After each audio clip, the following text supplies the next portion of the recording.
Alright. You magical monkey. Let's go this. These fainting mortals need to be reminded.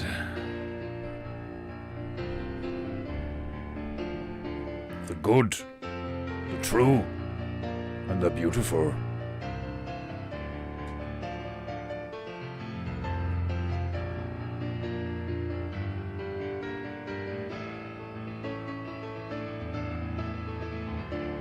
Painting goo goo goo goo goo goo goo goo goo goo goo goo goo goo.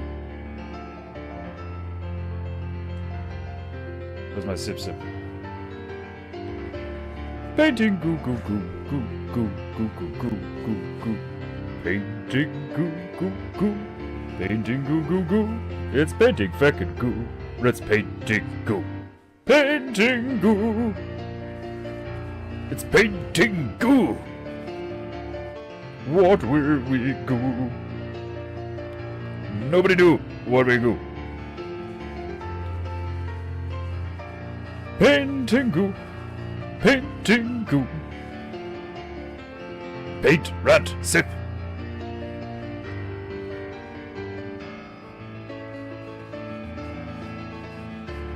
Painting goo goo goo goo goo goo goo goo goo.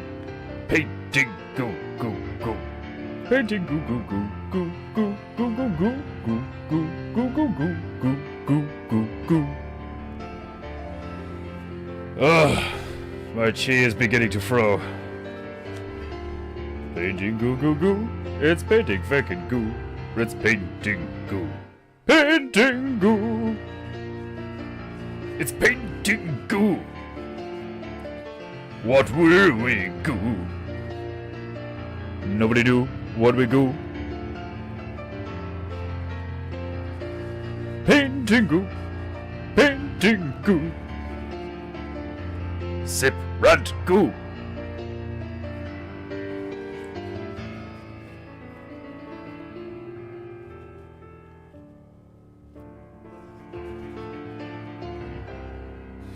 I fear a sneeze coming on.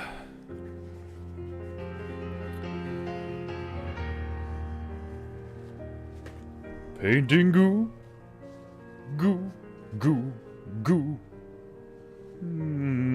Painting goo.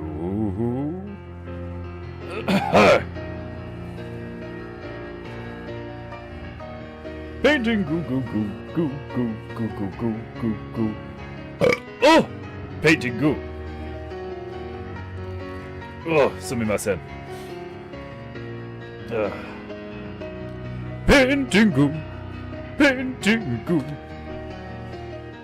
What will we go? Nobody knew. Painting goo. Goo goo goo goo. Painting goo. Goo goo goo goo.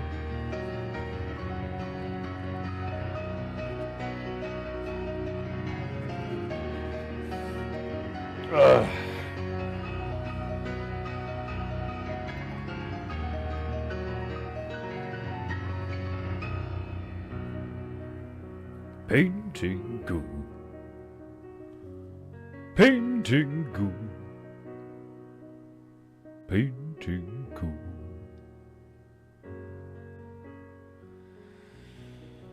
Right, you know the drill. Pay the monkey so he doesn't go hungry. Greetings, my beloved Japonator, and welcome to another glorious episode of PEINTEINGU. With me, your demi-divine, illustrious host, Defender-sama, demigod of PEINTEINGU. Now, you will excuse me whilst I descend into proper PEINTEINGU posture. Oh, some stiffness in the stool. It was to be expected. My chi is throwing like a grace here today. Yesterday I mentioned that It won't be too long. It's only a few months until we face winter again, probably, and the stool will be stiff and slow. So we're the chi. But didn't even take a few months.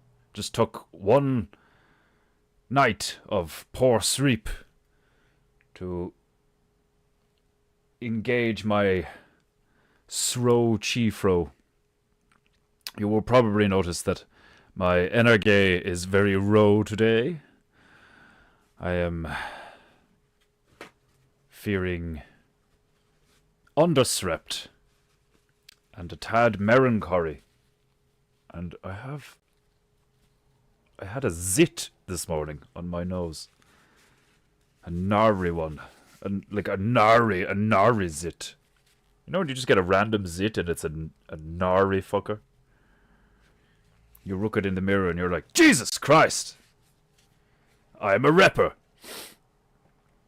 Right. Where's my sip?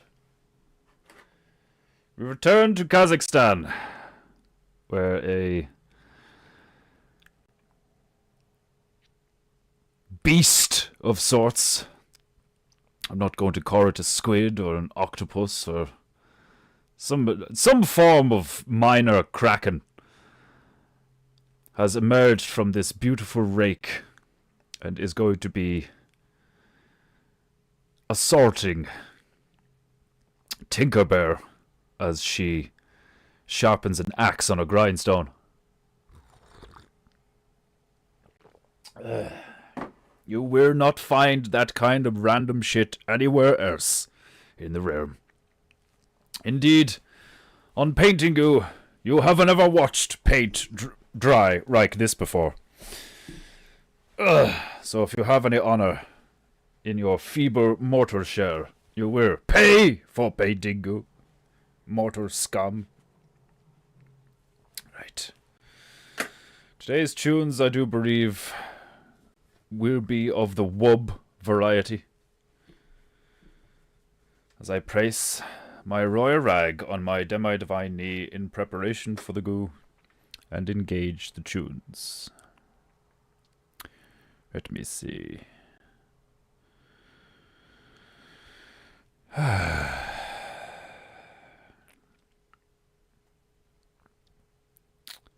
Playlists, tunes. Yes, here we go.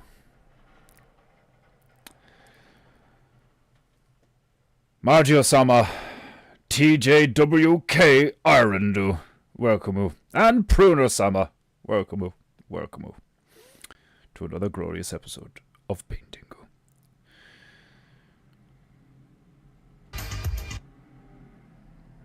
You will excuse me as I reset the tunes. Right, here we go. Whoop, whoop, whoop, whoop, whoop, whoop. A classic PEINTEINGU playlist. Let's get some goo on this parrot.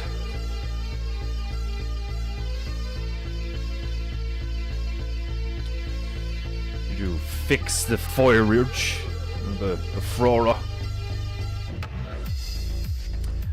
I do believe it would probably be pretty cool looking if I did a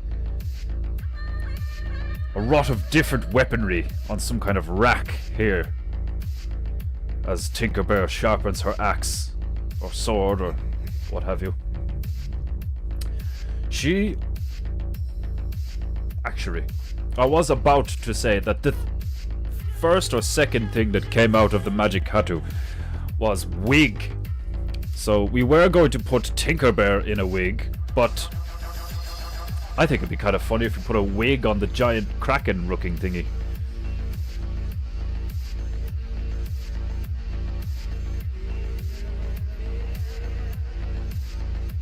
We shall see. Right, let's get some goo on this parrot. First thing I want to do is fix this thing's teeth. Nobody likes transparent teeth. Unless you are some kind of deep sea creature. I know this rake is big, but it can't be that deep. Or though, who knows?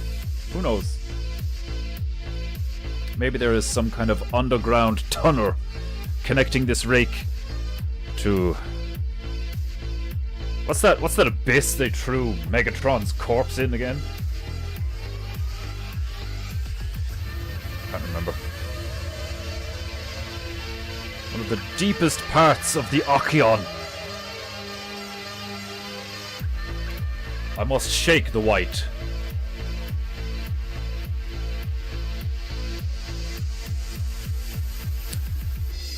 Stabilo-sama. Desmondo-sama. Rainbow crown wig on Krakenu? Question mark. Mariana's Trench. Yes, that's the one. That's the one they threw Megatron in. Didn't they throw... Fucking... Was it... What's that fucker's name again? You know, the CIA prant. Is it, Saddam Hussein or some shit? Didn't they throw one of those terrorists in quotes? Same price Death Croc recorded their mermaid or Riri? That's hilarious. Mariana's Trench. Now that's meta. Death Croc are meta as fuck. I've always liked Death Croc. Osama's... Was it Bin Laden? Bin Laden? Hussein... Which one was which? Hussein... yes, I remember now, yes. Bin Laden was the CIA prant, and Hussein was the... Was that Iraq? Yeah? I can't remember. There's fucking so many of them. So many false flags, so many political and ideological and metaphorical, figurative fucking... Like, it's all fake and gay. It's all fake and gay. Right.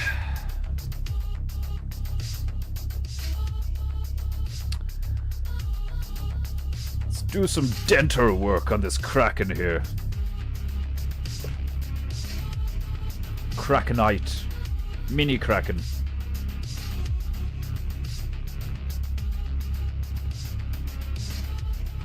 Krakenette. Excuse me, Micah.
I've always liked doing big, chunky, gnarly teeth on monsters.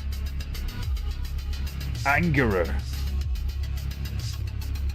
Shark-like. Big triangles of chompy death.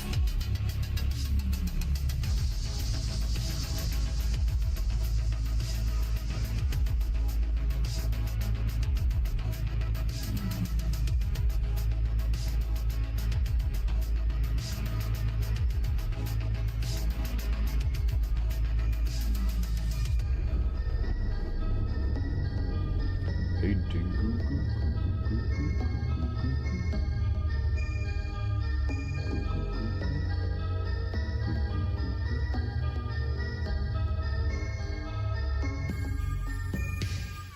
Paint goo.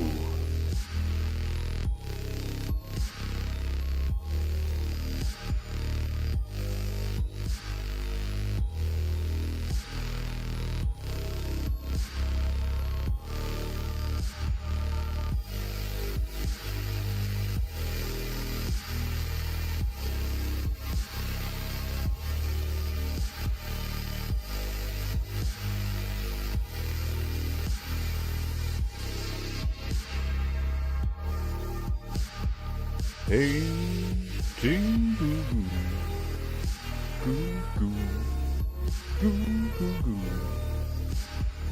Painting goo goo.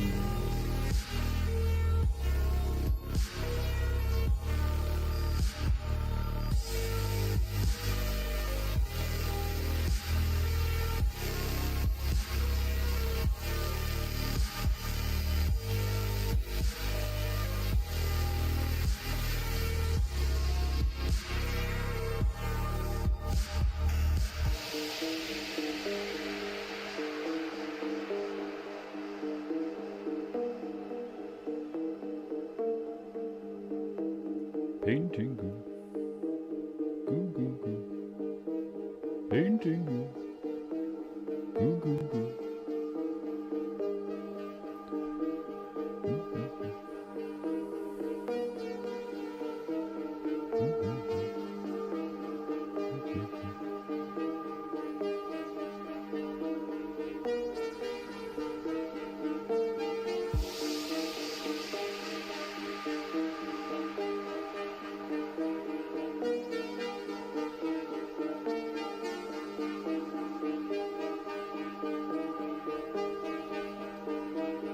Painting goo goo goo goo.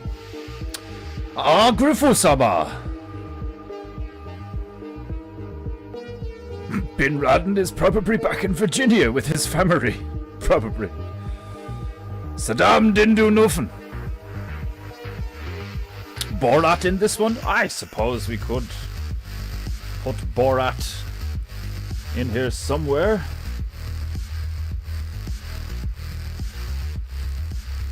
Wouldn't be Kazakhstan if it didn't have the boat rat.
Painting.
Or at intimidating Krakenu while wearing his famous mankinis.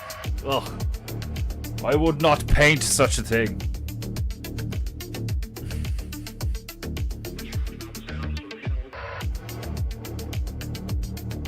Disgusting sight. Like, funny, but ugh. Like,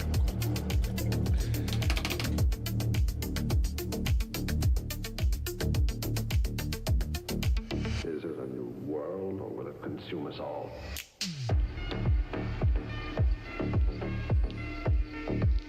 painting.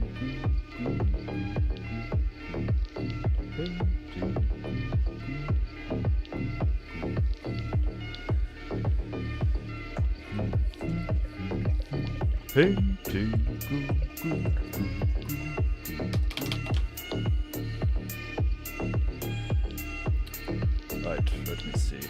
Excuse me, Micah. My first attempt at inserting Tinkerbell into the scene went incredibly, horrifically, terribly wrong. So this time, I do believe I will use my mind's eye a bit more instead of just going with the flow.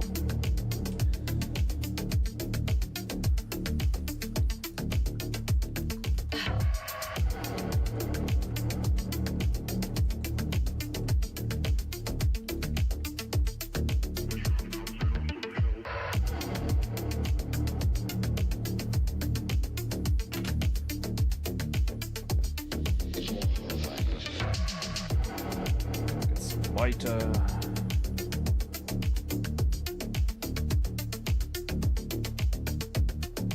Is it a new world, or will it consume us all?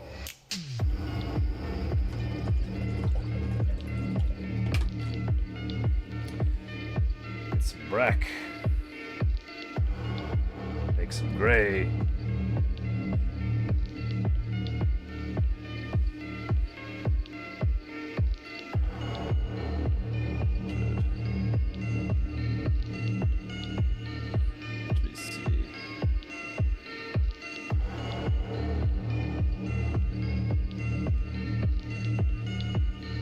Perhaps.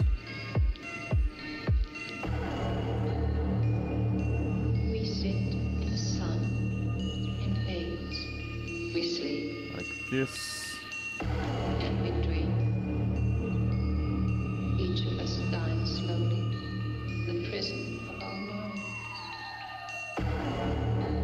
We sit in the sun, in haze, we sleep, and we dream. Each of us dying slowly, the prison of our minds.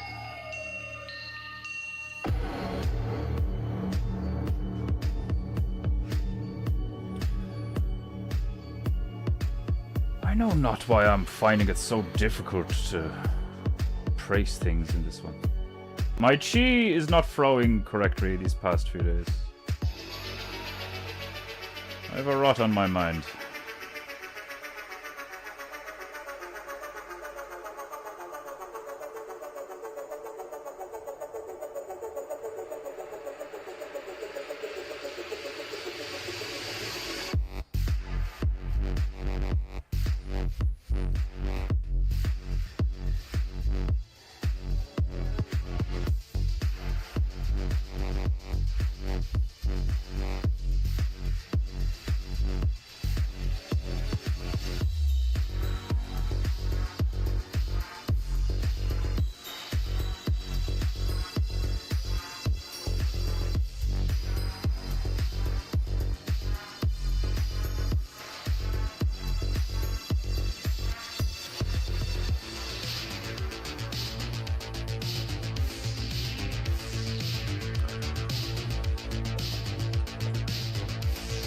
The suit, you queer! No prawn in our goo. I wasn't the one that mentioned the mankini. It was Desmondu-sama. Perhaps his giant beard is compensating for something else. Hmm?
Okay.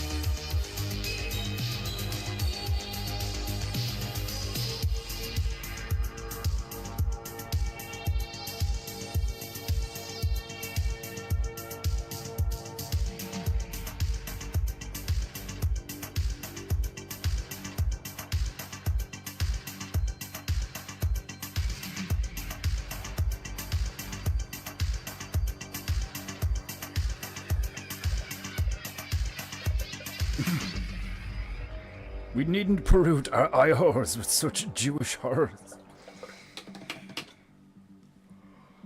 I basically did Borat the last time we went to Kazakhstan. Before I had my last year's bitch fit and broke the Mapu.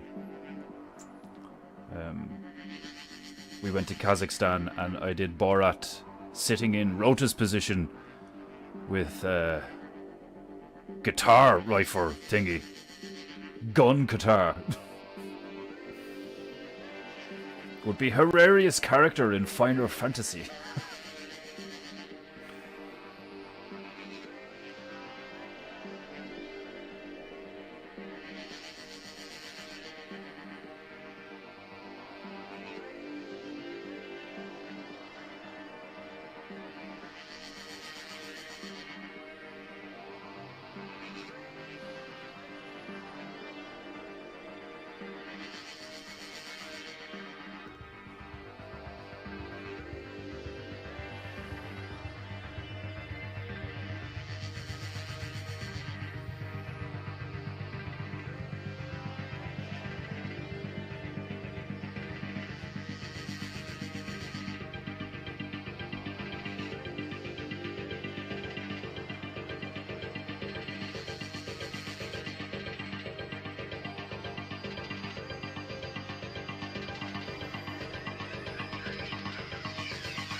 Yes, the Borat with the banjo gun. Yes, glorious. Came out quite well. Quite good indeed.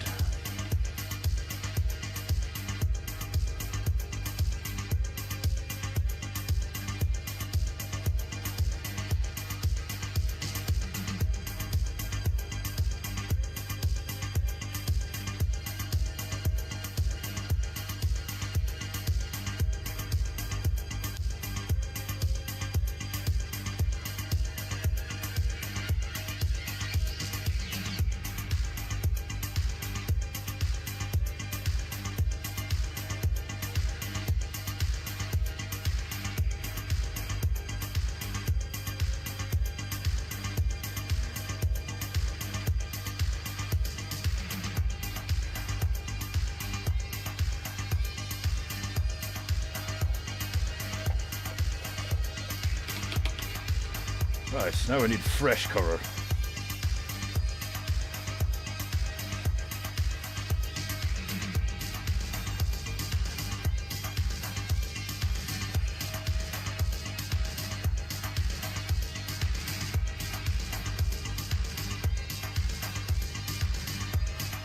That pale pink hue.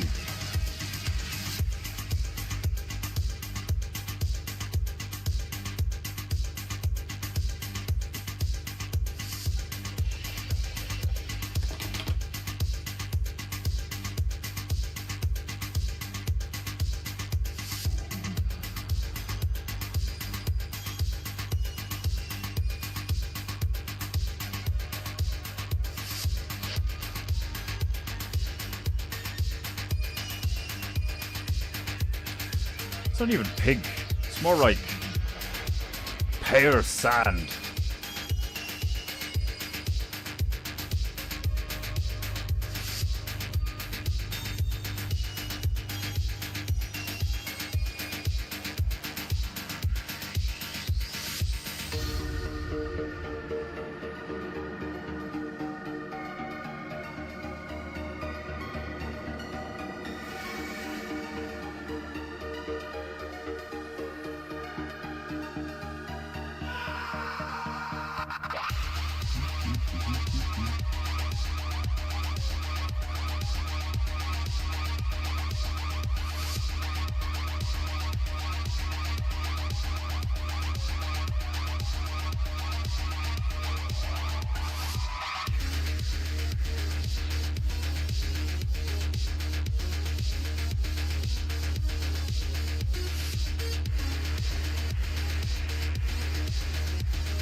Any good action movie recommendations? Raw Abiding Citizen is an excellent recommendation.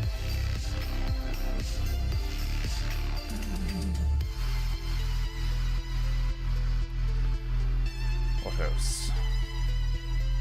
Action movies. Decent action movie. Do you watch subtitle movies? Are you one of them fags who cannot read subtitles whilst watching a movie? Oh! Sumimasen. Paint.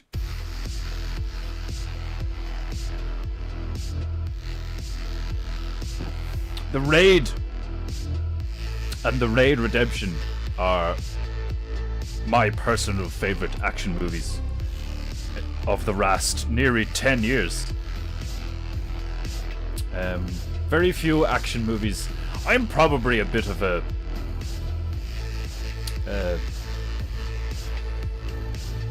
hard to please when it comes to action movies, because I really appreciate good choreography. The Mission Impossible movies are quite good. The Mission Impossible movies are excellent action movies. Action thrillers, whatever you want to call them.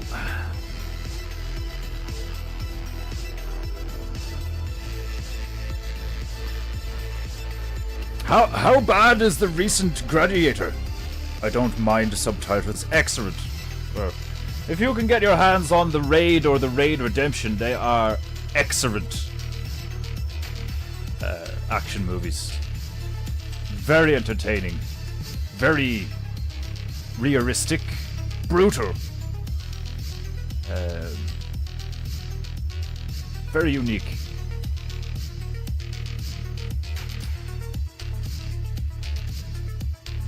Let me think.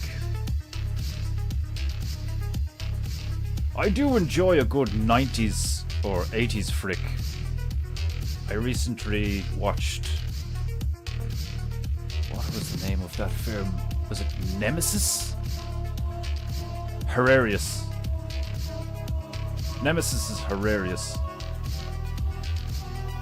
It's like live action anime. It's quite good.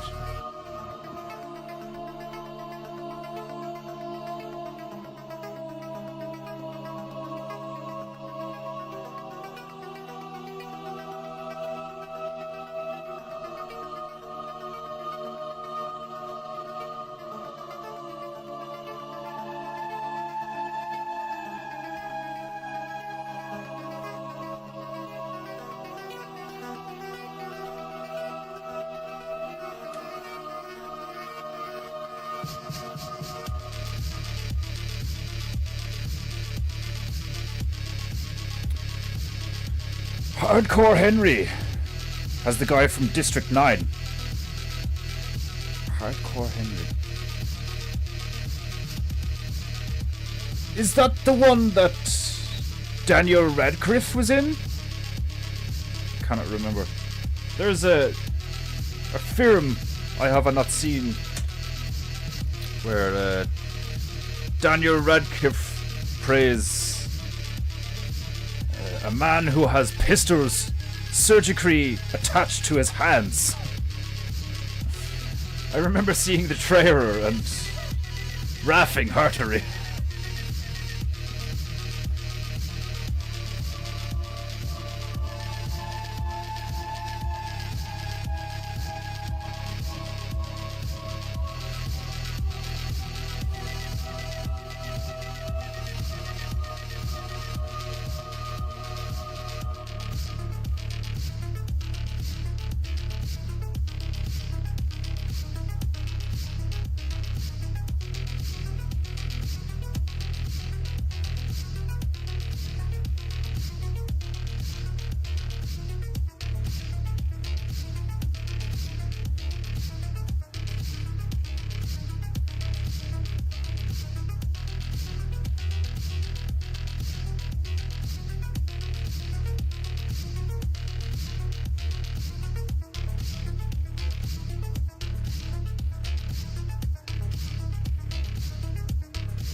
The proportions and angles of this painting are completely fucked.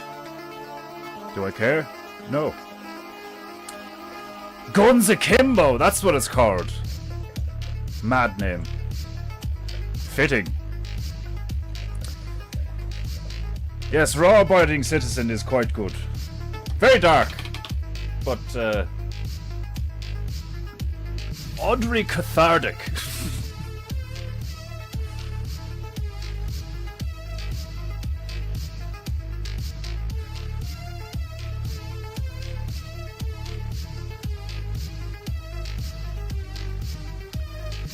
Painting goo, goo, goo, goo, goo, goo.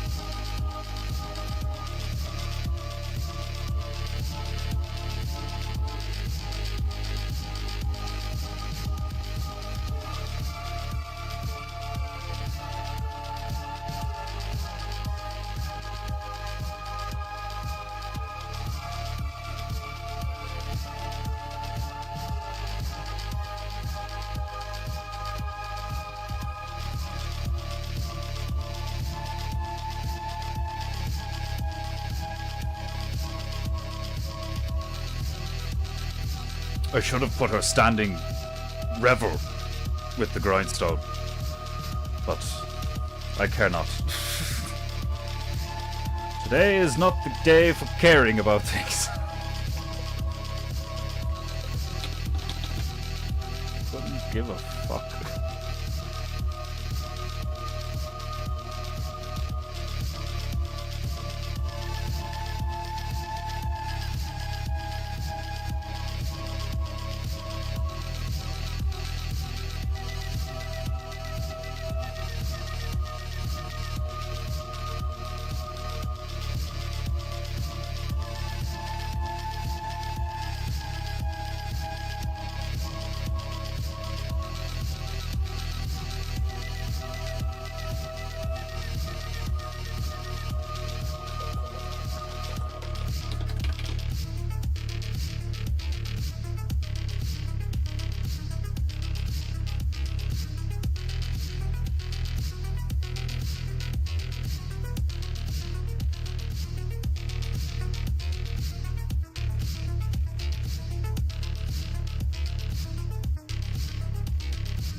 They did Jared Butler's character dirty, but that's just my opinion. Where? Yeah, no. I mean...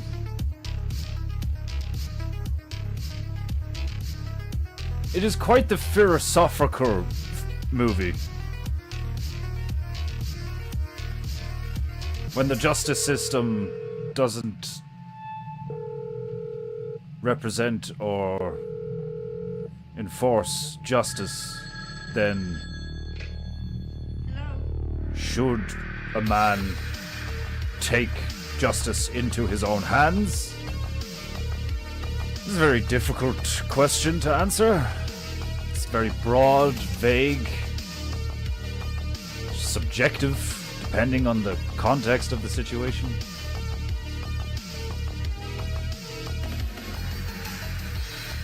Well, I don't know.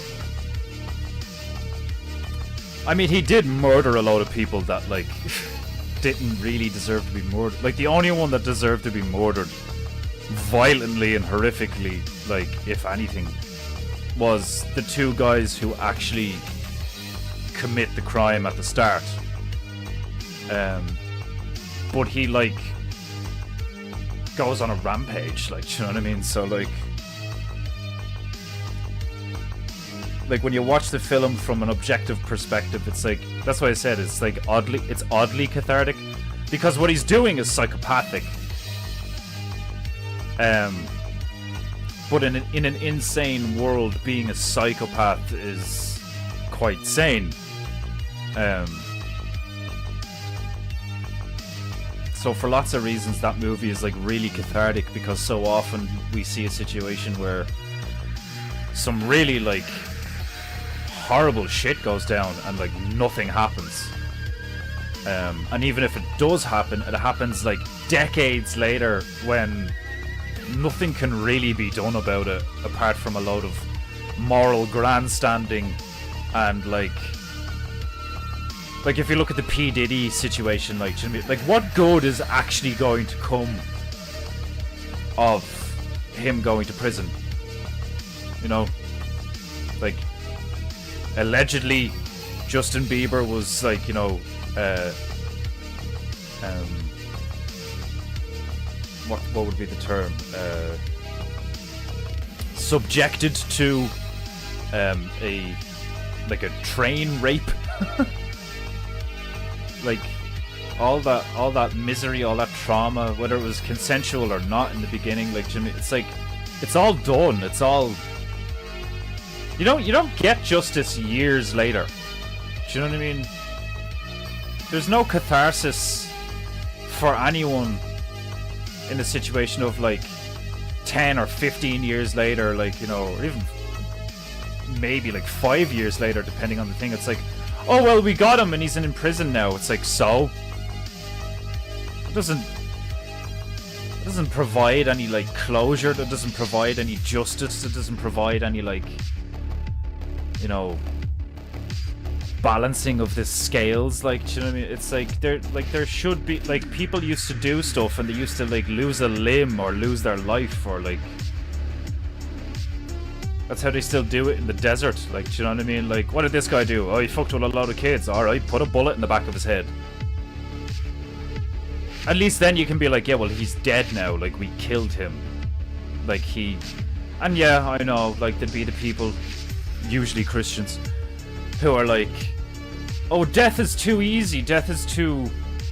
You know, death is like a mercy. So you'd rather just, like, stick him in a hole and feed him and get free labor out of him at typically the expense of, like, the taxes of the people. So the people now pay to house the criminal and keep the criminal alive, despite him being a criminal. Like, you know, it's like, sure, a lot of stuff makes sense when you look at it from a really fucked up, dark, psychopathic point of view. But that's the point, isn't it? It's like, you have to, for it to make sense at all, for you to be able to rationalize these things typically at all, you have to look at it from the lens of an apathetic demon.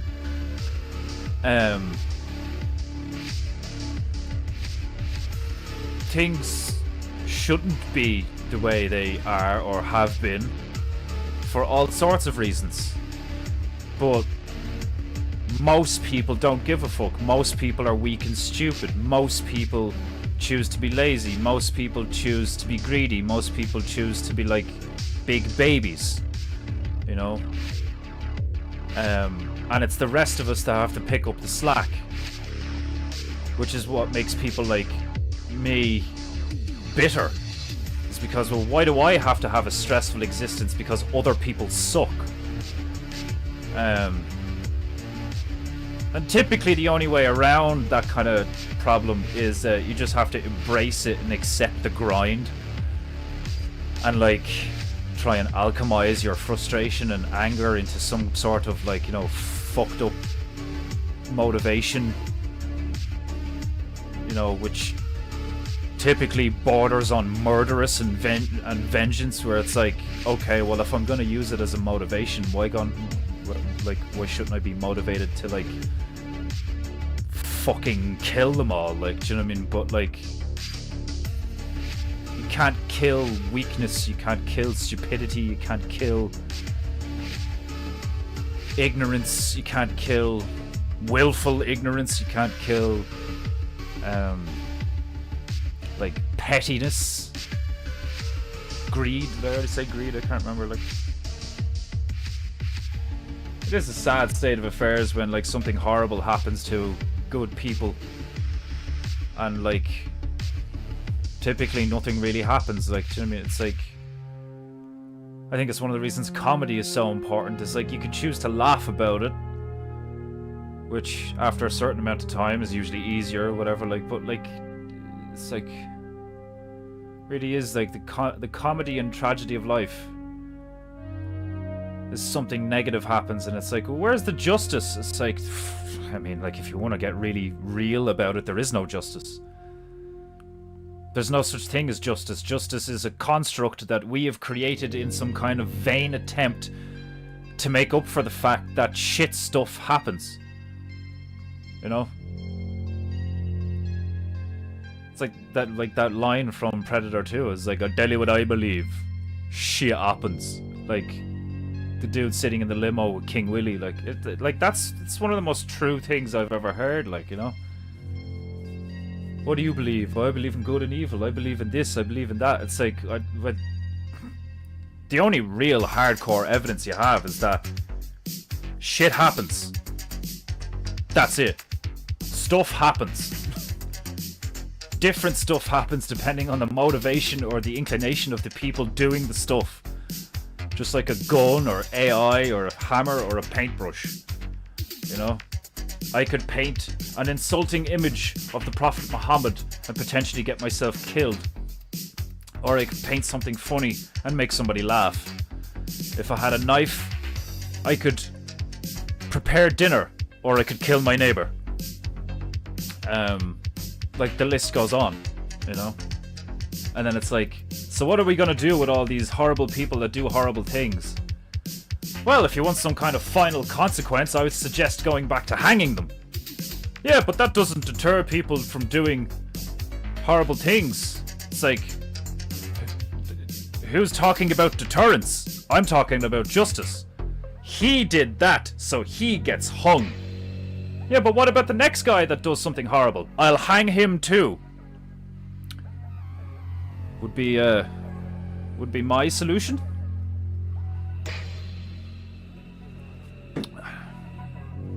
Days like this, I'm quite the fan of Vlad the Impaler.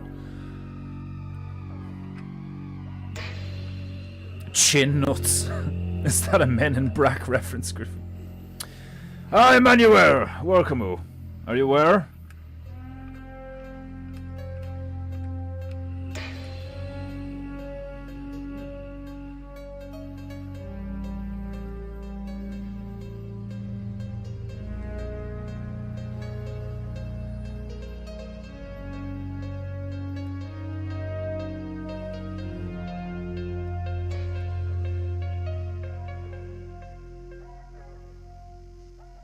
Turn on the machine.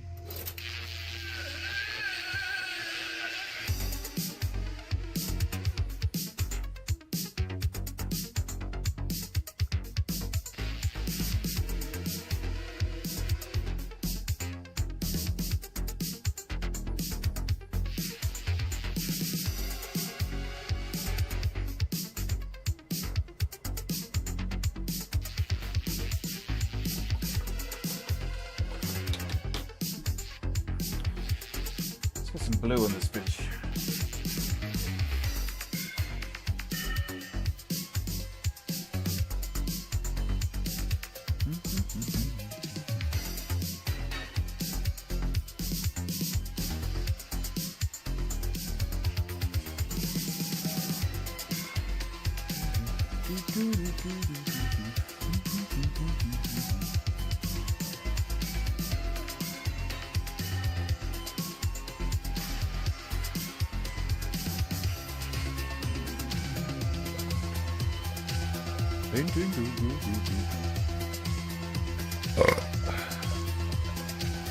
Sumimasen.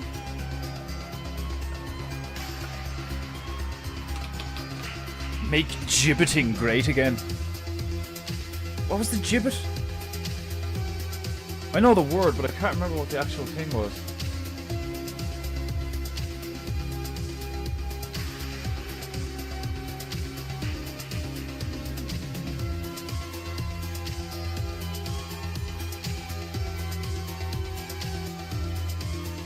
It's a funny word, gibbet.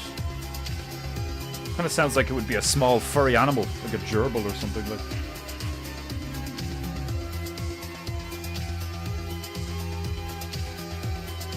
Oh, it's just a gallows. Ah, okay. I was wondering because my brain was like, "He will hang from the gibbet," and I was like, "What's that like?"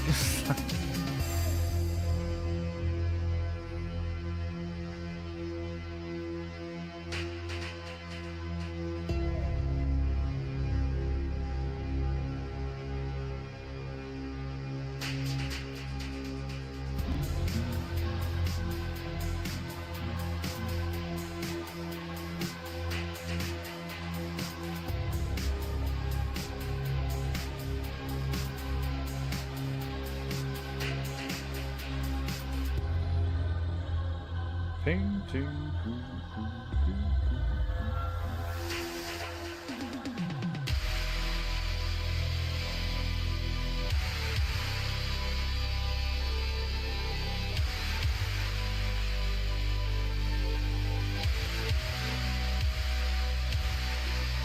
Few squirts from my tiny mister. There's one more squirt. He said one, but he did two.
Painting.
Like, look at that thing in El Salvador. Everybody's like, oh, look at it, isn't it so great? They've locked up all the criminals. It's like, have you any idea how much money it cost to do that?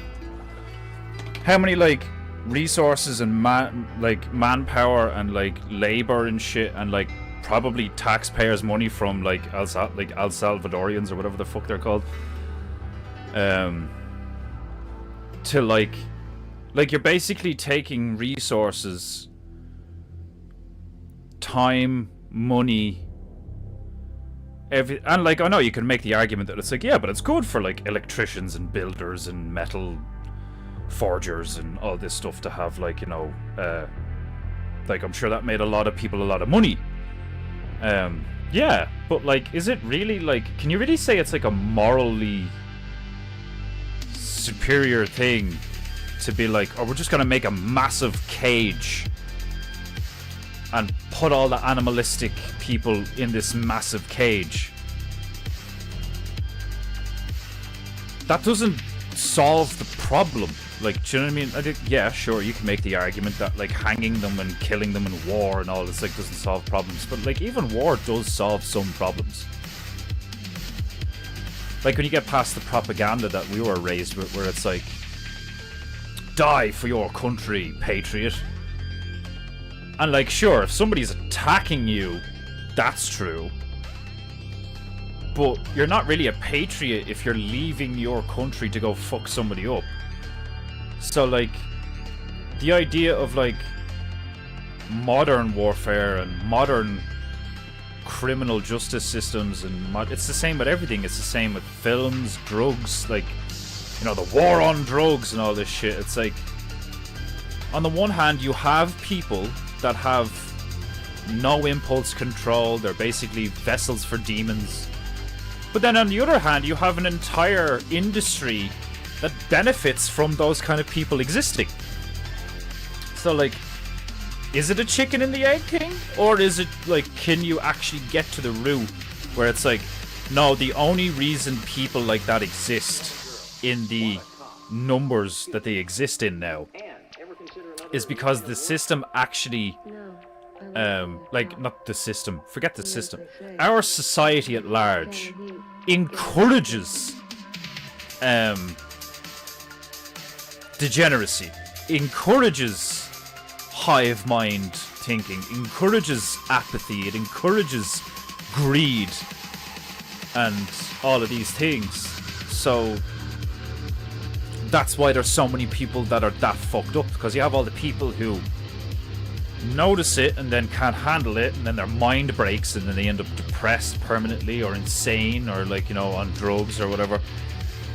And then you have all the people who embrace it and grift and peddle and lie and subvert and cheat and steal and kill and murder and warmonger. And what justice are they gonna face, you know? Look at Epstein Island, look at the way the Diddy thing is going. It's like, we've all seen the movies, like we all know the story, like, you know, like they tell you that like when you're that rich and powerful, you don't go to the same kind of prisons that normal people go to, you know? When you get put away for like 50 years or something, or like 100 years in consecutive sentencing, which I always thought was hilarious. I sentence you to 175 years in prison. What's the point? But like, they never go to like just, you know, general population. They never just go to like the prison down the road. They always go to some kind of like, you know, private fucking like, you know, they'll have their own room, they'll have a telly, they'll have access to like whatever books they want and stuff, like, you know what I mean? Like, I mean, maybe like there's some examples of very rich and powerful and very evil got put away for like the rest of their life and everything was taken from them. But even then, it's like, if they're that rich and powerful on the outside, how do you think they're going to be on the inside? I mean, they're clearly good at like manipulating and subverting and stuff like that, or like, you know, planning and shit and like having people around them do things and all. So they just do the same thing they did on the outside on the inside, you know? Sending people to prison these days is essentially like sending them to like, you know, just nothing more than a work camp, or like the metaphorical equivalent of the underworld or hell, in a sense, you know. You don't actually punish them though, in it, like in the grand scheme of things, like, do you know what I mean? It's like, sure, taking all of their, you know, fun toys and the access to women, and even then, I mean, when you're in a prison, like, it's not like access to women is completely gone. I mean, Mike Tyson famously said that he was banging one of the fucking parole officers, like, or like one of the nurses or something. Like, that happens all the time. Like, because there's females in the prison, shit happens. Like, do you know what I mean? It's like, if two people want to have sex, they're gonna find a way to have sex. Like, our society is so, not only counterintuitive, but like blatantly lying to itself.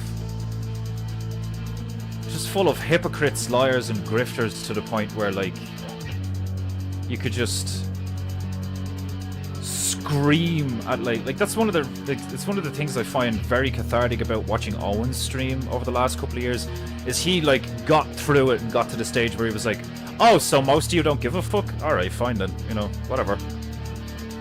Because I relate to that. I relate to that savior complex where you're like, surely there's a way to, like, you know, correct this course that we're on and all. It's like, nah, not really. You know, it's like trying to fucking hold your breath for an infinite amount of time, or, like, you know, breathe underwater, or, like, you know, it's like trying to, you know, pretend fire isn't hot. Like, people suck. You know, like, typically, like, the age we live in right now, like, that is the general rule. The general rule is that most people are pieces of shit that are, like, woefully ungrateful and, like, hedonistic and selfish and shit. And I'm not saying I'm some kind of saint, I'm far from it, like, do you know what I mean? But at least, like, I have the ability to, like, see myself and try and do better every day. So, like, I don't have an issue with like, oh, so you think you're better than me? It's like, yes, I do think I'm better than you. Like, I'm literally better than you because I choose to try and be better than people like you. Like, that's what I think is hilarious about that. It's like, oh, so you think you're amazing? It's like, no. But the fact that me trying to be better than even I was yesterday or I was years before ignites some kind of, like, you know, jealous rage, you know. You think you're better than me? It's like, why not? Why not think that you're better than some other people? Like, a lot of people suck. Wouldn't you want to be better than those people? Like, the blatant lack of congruent logic in most people's, like, thought patterns and speech patterns, like, these days, is really tiring. Like, I find myself sometimes wanting to just, like, be on my own. Like, a lot of the time these days I feel like just being like, fuck this, you know, why do I care? all I'm doing is, like, it's like a weird form of, like, mental self-flagellation, where, like, you keep trying to be this, like, and I would agree with Bowler Bear when he said to Owen, it's like, no, keep being a bimbo, like, do you know what I mean? Keep being like a romantically positive generator of, like, you know, joy and laughter and shit. But, like, as a human being, you can only do it so much before, like, you burn yourself out. And then you've no one else to blame but yourself, you know? So you have to be really careful with that. It's similar to what Vox said the other day, where he's like, knowledge is a tool. Like, use your knowledge, but don't share it. And I completely agree with that. And I think it's the same with other stuff. I think, like, you should only share so much of yourself. And that's probably, like, one of the things that we've all collectively become like, used to. We've, like, become used to the idea of, like, being online all the time and being around each other all the time, and, like, our faces being in front of, like, loads of people and shit because of social media and the internet and all this shit, when, like, for thousands of years it was never like that. So on the one hand, you have, like, you know, less people are getting away with stuff because, like, there's eyes everywhere and there's ears everywhere. So, like, the internet is this incredible tool for, like, oh look, I found that fucking video clip of him like 8 years ago doing some shady shit on a webcam, like, you know, some shit, like, or there's like CCTV footage or some shit of, like, you know, some shady dealings, and they didn't think there was a camera there, and so on and so forth, like. But then there's also the other side of it, because there's two sides to every coin, you know, and, like, we're so perpetually in front of each other and around each other all the time now, that I think there is this, like, growing fatigue. And it's not just black fatigue, and it's not just, like, it's pretty soon it's going to be Jew fatigue, you know. People are going to get fatigued at the Jews, and the same way they got fatigued at the blacks. I think people are already fatigued of the Jews to the point where, like, you know, they just want to talk openly about shit, like, you know. But I think people are getting fatigued of online as well. I find myself being fatigued of online sometimes, you know, like, sometimes the only reason I do this stream is because I know you guys expect me to do it, and I don't want to, like, if I can help you not be bored in work, you know, then I like that. I like the idea of me be like, you know, the life of living a life of service and stuff like that, of, like, if me doing this for 2 hours a day or whatever really benefits you mentally, then that's great, and I would love to keep doing that and stuff like that. But there's, like today I didn't want to do this. I have a lot on my mind. I didn't get enough sleep. I feel like shit. But I did it because, like, you guys, I know you guys want me to do it. You enjoy me doing this. And that brings me joy, that I can do something that brings you joy, or at least brings you peace of mind, or at least brings you some sense of catharsis or some shit, like, do you know what I mean? It's odd. It's odd how, like, that works. Because, like, you know, this wasn't even my idea to begin with. Somebody was just like, you should do this. And I was like, oh yeah, that'd probably work, you know, fucking, that sounds like a good idea. And now it's like 3 years later, and there's, like, so many PEINTEINGUs and so many episodes, and, like, part of me is trying to take it seriously, and, you know, like, I'm going back and, like, reorganizing episodes that, like, have the wrong number or the wrong name and all, like, and I don't get paid for this like people get paid for a job, like, do you know what I mean? It's crazy.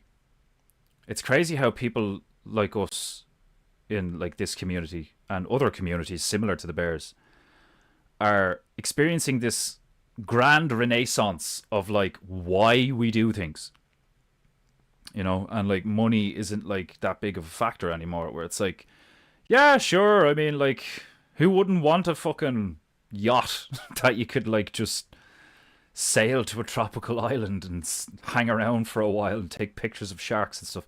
But it's like, what's the point? You know, what's the purpose of it all? Like, do you know what I mean? And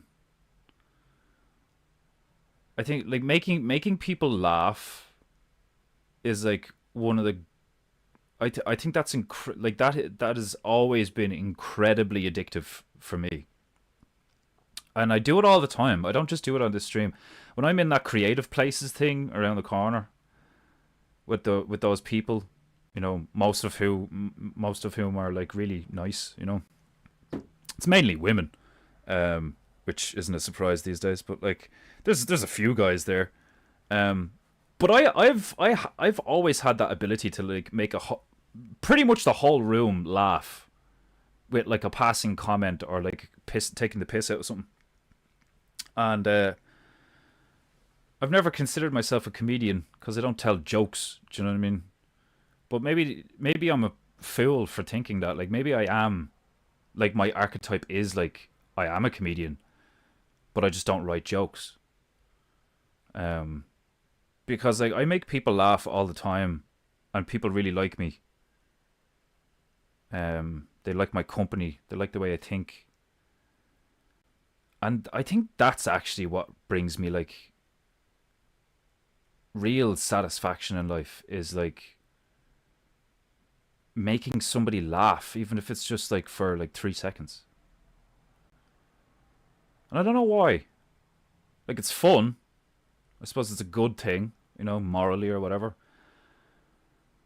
But like, it's weird, you know, like, cause I'm quite like I'm quite prone to like depression and frustration and, you know, violence and stuff and anger and all that shit. Like, do you know what I mean? Like, there's a part of me that's very dark, but maybe that's why I'm funny. Like, there's a lot of stuff I know from like working it in my mind and experiencing it. But then there's still a lot these days that like there's times where I feel like I'm really starting to understand life, the game of life and how it works. And then there's days like this where I wake up and I'm just like, why? Every so often that happens to me, where it's like I have to rediscover the reason why I'm doing this. And I didn't foresee that as an issue. I thought I would like find my purpose and be like, oh yeah, that's just me from now on. But every so often I'm kind of just like, why am I doing this again? Like, is it for me? Is it for other people? Like, is it for God? Like, the fucking, like, I don't even know what God I believe in. Like, I know I believe in a God, the God. This is a concept of God. Like, it's like just this constant pondering of like, but who's right and who's wrong and who even fucking cares, you know? I suppose today is just one of those days that I don't really give a fuck anymore. Like, I'm just grumpy, you know? But I know I'm grumpy. And instead of being like, ah, well, let's choose to be joyful, it's like, but isn't that being fake? You know? If I just like smile, like, you know, like fake it till you make it, it's just like, oh, just put a smile on your face and like you'll feel better. It's like, it doesn't work like that. I could laugh at something and still be in a shit mood. Like, you know, like, I don't know. It's just one of those days.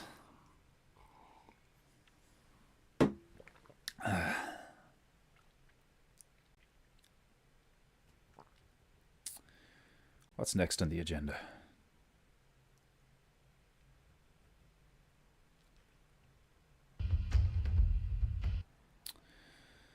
I'm gonna keep up with the 80s. I did not press play on that, you heathen. How dare you? There we go. I like this one. Horror music. Is it just an energetic thing? Is everybody is it cause it's Wednesday or something? I don't fucking know.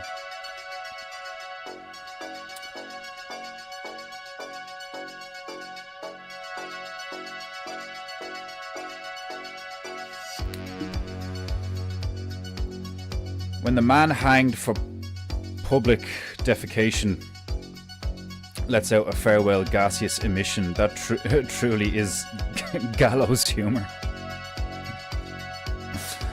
Yeah, that would be pretty funny actually, like, hang him! And then like everyone's watching him like fucking struggle and like twitch. And then he just farts. It's like, what a way to go. Like, I remember when I was younger and I heard, I don't know whether, I literally don't know whether it's true or not, but it would make sense because all your sphincters would relax. But I remember hearing in a movie, can't remember which one it was, but like that you piss and shit and like cum all at the same time when you're hung. Like, there's a point where your body just like finally gives up and your nervous system completely relaxes and all your sphincters just open and everything comes out. And I remember thinking like, oh, jeez, like, that's nasty. And it's like most people never think about that, like, do you know what I mean? Because like that's one of the most you know, sobering things about like killing and death is like most people don't experience it. Most people don't experience it, like, do you know what I mean?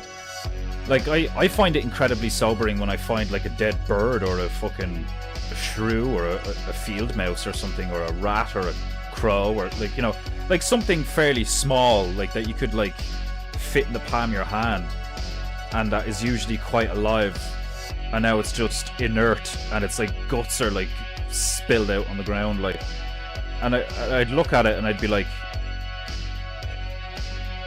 it's an odd experience, because you can almost, well, not almost, you can see the lack of animus. Because when something is asleep, you can still, you know, even if it's not breathing for a few seconds, there's something about it where it's like you could see the light. You know? It's like living creatures give off a light source. And when they die, it leaves. It's like, where'd you go? And it's like most people don't realize how, like, in a sense, final that is. You know, like, I've seen I saw my grandmother's corpse, both my grandmother's corpses, grandfather's corpse on the dad's side, and I saw my godfather, who was like 36 at the time, or 34 or something, when he hung himself. So like, I've seen corpses that used to be people, you know, who I knew, like my blood, like my family. And sure, I didn't see them die, and I don't get to, like, you know, I don't have to experience the smell of death, because like when I see the corpse, it's like, you know, prepared and in a box. And even then, it's like weird, because you're not looking at a person that you knew, you're looking at a vessel, you're looking at like this thing that's just been like painted and filled with chemicals or something, like, and dressed up like a doll. And like, I think it's one of the reasons why, I think that's one of the really basic fundamental reasons why everybody is so fucked up these days, is they don't realize how clarifying and sobering death is. You know? Like, people lose their shit typically these days when they get into like a high octane like, that's why I love watching real stuff on like police cameras and body cams and like security footage and stuff like that, or like police interrogations and shit. Because most people these days are so detached from reality, and it's not just because of the internet, it's also because of like lifestyle and ideology and shit, like, you know, and how safe everything is, or has been for like about 80 years, where like your average person doesn't, like, even whatever about death, I mean, like, you know, like real violence, like your average person doesn't experience like sudden trauma out of nowhere that you have to like react to appropriately, and like somebody loses a hand, or like or gets like stabbed multiple times or shot or something, like, and you have to deal with that, and there's blood everywhere and people are like screaming, and, you know. But like, I've experienced like enough to like have a little bit of like, I would probably like, I'm not gonna try and diagnose myself, but I wouldn't be surprised if somebody would diagnose me with like a slight case of like PTSD, or like adrenal fatigue or something, like, where like there's just been, it was like a good 15 years of my life is just like shouting and screaming, and like, you know, to the point where people are like red in the face and like foaming at the mouth and spitting at each other, like, you know, not intentionally, like, you know, but you know when people get so like and like turn into fucking proper demons and all, like, I've been there myself, you know, like a good 15 years of that, like, and then for the last like, I don't know, 7-ish years, it's been relative peace in comparison. Anyway, I still have like a fight with the female now and again, but even then, it's like nowhere near what it used to be with like me ma and like friends and stuff and all. It's weird how like I can just recent experiences have shown me that like it's not just empathy. Like I'm like hyper aware because of my trauma or some shit, because I can see and feel and hear how tense somebody is. It like I can feel their aura. You know, like, and people can't hide shit from me typically. Like, do you know what I mean? It's like really difficult to hide something from me unless they're like trying to hide it. Like, do you know what I mean? And some people are good at hiding shit. I'm not good at hiding stuff. You can like tell when I'm pissed, you know. Typically it's very easy to tell when I'm like not okay. It's written all over my face and my body language, like, you know. But it's like I'm really fucking good at that, where I can just I can feel people's tension in their body, like, and like I think I said this a few weeks ago or like last week or something. I don't know, I said this recently, where like sometimes I feel like Yoda, and I'm like I could just like feel the disturbance in the Force. And like what Ian Gannon put in the chat there, like, you know, like maybe it's just like, it's just one of those days. It's just one of those days where there's like a shift in energy, or like, you know, whatever, the combination of like the general mood of the realm and the last few days being kind of stressful for me or whatever, and not getting a good sleep, you know, just has left me in this kind of funk that I have to like work through or whatever. And I'm quite good at that. Like, I'm quite good at, like, you know, just rolling with the punches and just being like, oh, whatever, let's just like just keep going, like, to me. And it's like those moments where I'm like, why am I doing this again? You know, like, like I spend, like, I'll go for a walk or do the groceries or something and talk to, like, you know, you have those like intermittent narratives between people that you see all the time, like the butcher or the shopkeeper or something, like, and typically they don't get the real you, especially on those days, because it's not like you're gonna dump your shit on like somebody who doesn't know you, you know. I don't even like dumping my shit on people who know me. Like, because like I have a lot of shit to dump, do you know what I mean? Typically, like, do you know what I mean? Because like I'm still dealing with like stuff from like years ago. Like, I thought about my grandmother the other day while listening to one of Owen's streams in the kitchen while I was making dinner, and I started crying. And like, you think you're over stuff like that because it was like years ago, or like it doesn't upset you to the degree that it used to and all. But now and again it like creeps up on you. That like some kind of wound is like still there or some shit. And those moments can be quite jarring, where you're like, for me anyway, I find myself wondering, I'm like, why is that still fucking with me? You know? Especially like when things are going well and you've had like a really good day or something, like in recent times, and you're like really feeling the flow and things are going well and shit like that. And then you get a day where you're just like, why do I feel so trash? And why am I thinking of these horrible things? And like, why am I like I had a dream last night that like really fucked with me, like really fucked with me. Made me feel really down. And that was just one of the things, like, and even though I am where I am spiritually and like, you know, life lesson wise and all these things, like, you know, and like I have that voice in my head and my own voice using my own will of like, it's just demons trying to bring me down. I suppose because, is it my neurotic skepticism that's like, but what if it isn't though? Like, what if, like, you know, like, what if you have like something that you need to solve? What if this is like a problem that you need to fix?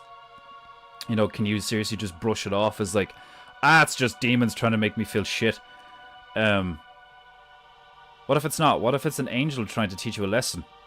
What if it's a demon being used by God trying to teach you a lesson? Like, do you know, you could like logic these things out in so many fucking ways that like sometimes it does become quite tedious and exhausting, to where sometimes I genuinely wish that I was like kind of stupid. Like, you know, like I've read that like the burden of being aware and intelligent is just like you're constantly like, oh god, like, because you're aware and intelligent. I am like susceptible to these things and shit, like, you know. And it's funny because I like from my early life, like I genuinely thought I was a bit stupid. Like, never like was never really that good at maths and shit like that, and there was loads of times where I felt like an utter retard because I didn't understand something, like, do you know what I mean? But then I'd have these like random moments of genius that people would look at me and be like, oh my god, you're gonna be great when you're older and all, and I'd be like, you know, this like gullible gullible child just being like, really? You know, with this kind of like wondering eagerness and excitement, and like now I'm just like torn, you know. These days I'm like sometimes I feel like I have more internal conflict now than I did before, because now I'm aware of the fact that like good and evil are fairly fucking real, and it's like a choice and all this shit, and sometimes I really want to choose the bad side, you know. Genuinely relate to Anakin Skywalker like on a big level sometimes, where I'm just like, can't we just burn it all down and start again? Like, not all of it, like, do you know what I mean? I'm not one of these like gamma fucking like, I just want to kill everyone. It's like, no, I love people. I don't want to kill everyone. I want to kill them. like Hitler style. It's like there's like a real specific group. Like, do you know what I mean? There's only about like maybe a couple of 100,000 of them, and I say I could do it in a few months. Like, I just like clear the board off. Like, do you know what I mean? Dust it down, give it a wipe, reset the pieces. Like, you know.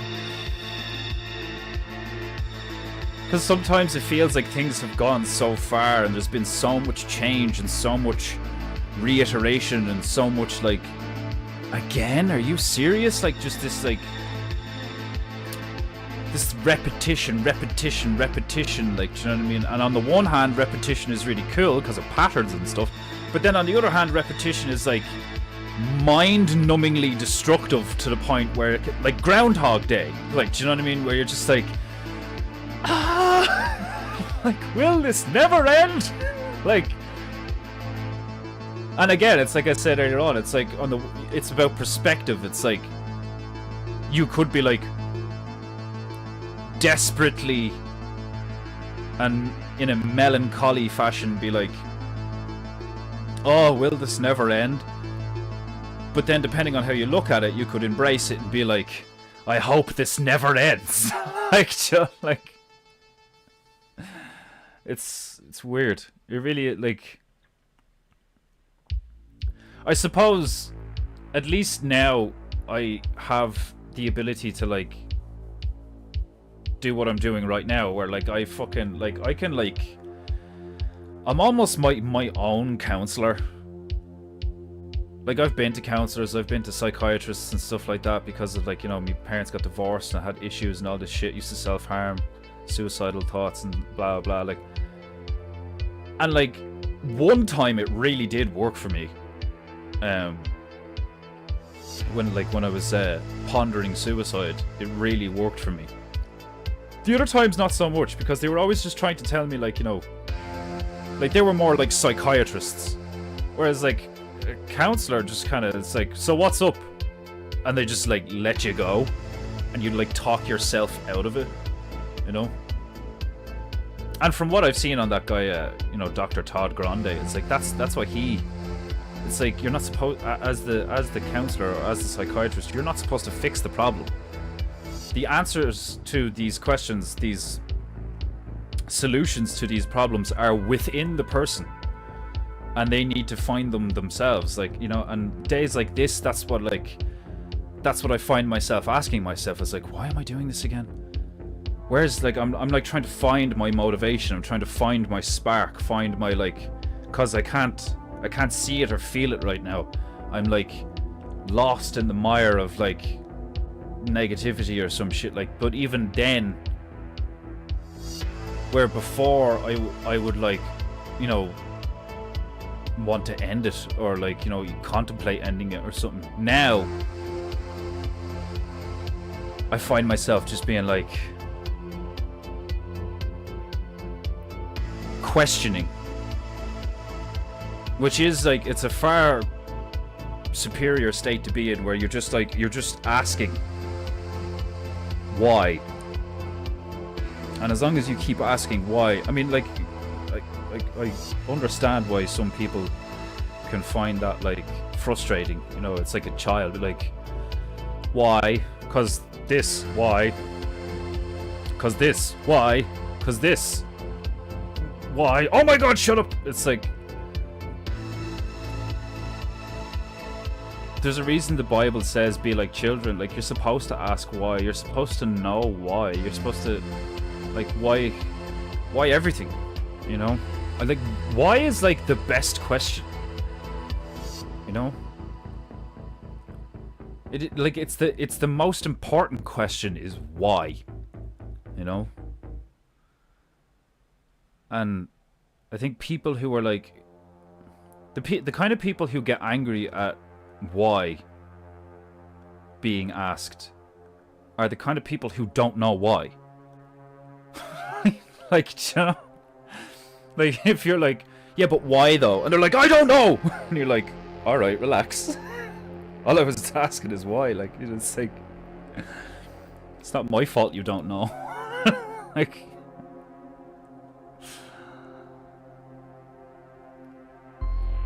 and it's funny because you ask why because you want to know, and then when you know, you find yourself asking why again. It's like, paradoxical thinking is fucking fascinating, but at the same time, it can be quite frustrating. Like, on the one hand, paradoxical thinking brings you to these moments of clarity and moments of like, you know, like grand realization or like revelation or something, like, you know. And then on the other hand, it can almost drive you mad, like.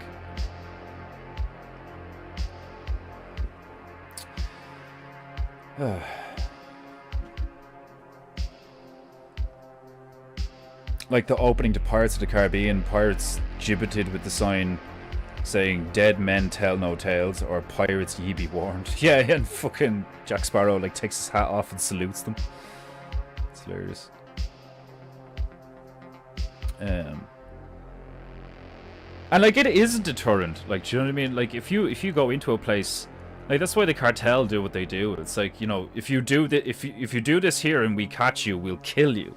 There's no like, we'll arrest you and then you'll get a court date and then you'll have to go through years of litigation and then you'll be in prison for years. But like, you know, depending on the kind of personality you are, it actually might be a good time. And like, you know, like, there's none of that. Like, do you know what I mean? It's like, no, if we catch you, you're dead. Like, you know. So like, loads more people would be like, okay, like, it does one of two, well, not one of two, it does a few things. It does deter most people, but then it also makes criminals more sophisticated, which you can argue is like a good thing or a bad thing, because if they're more sophisticated, then they're more hidden away from the general populace, which is where you get like the proper, like, you know, cult shit and the hidden stuff and the, you know, secret organizations. Oh. Whew! Jeez, smell of tuna off that. That was a potent scent of fish. There's like,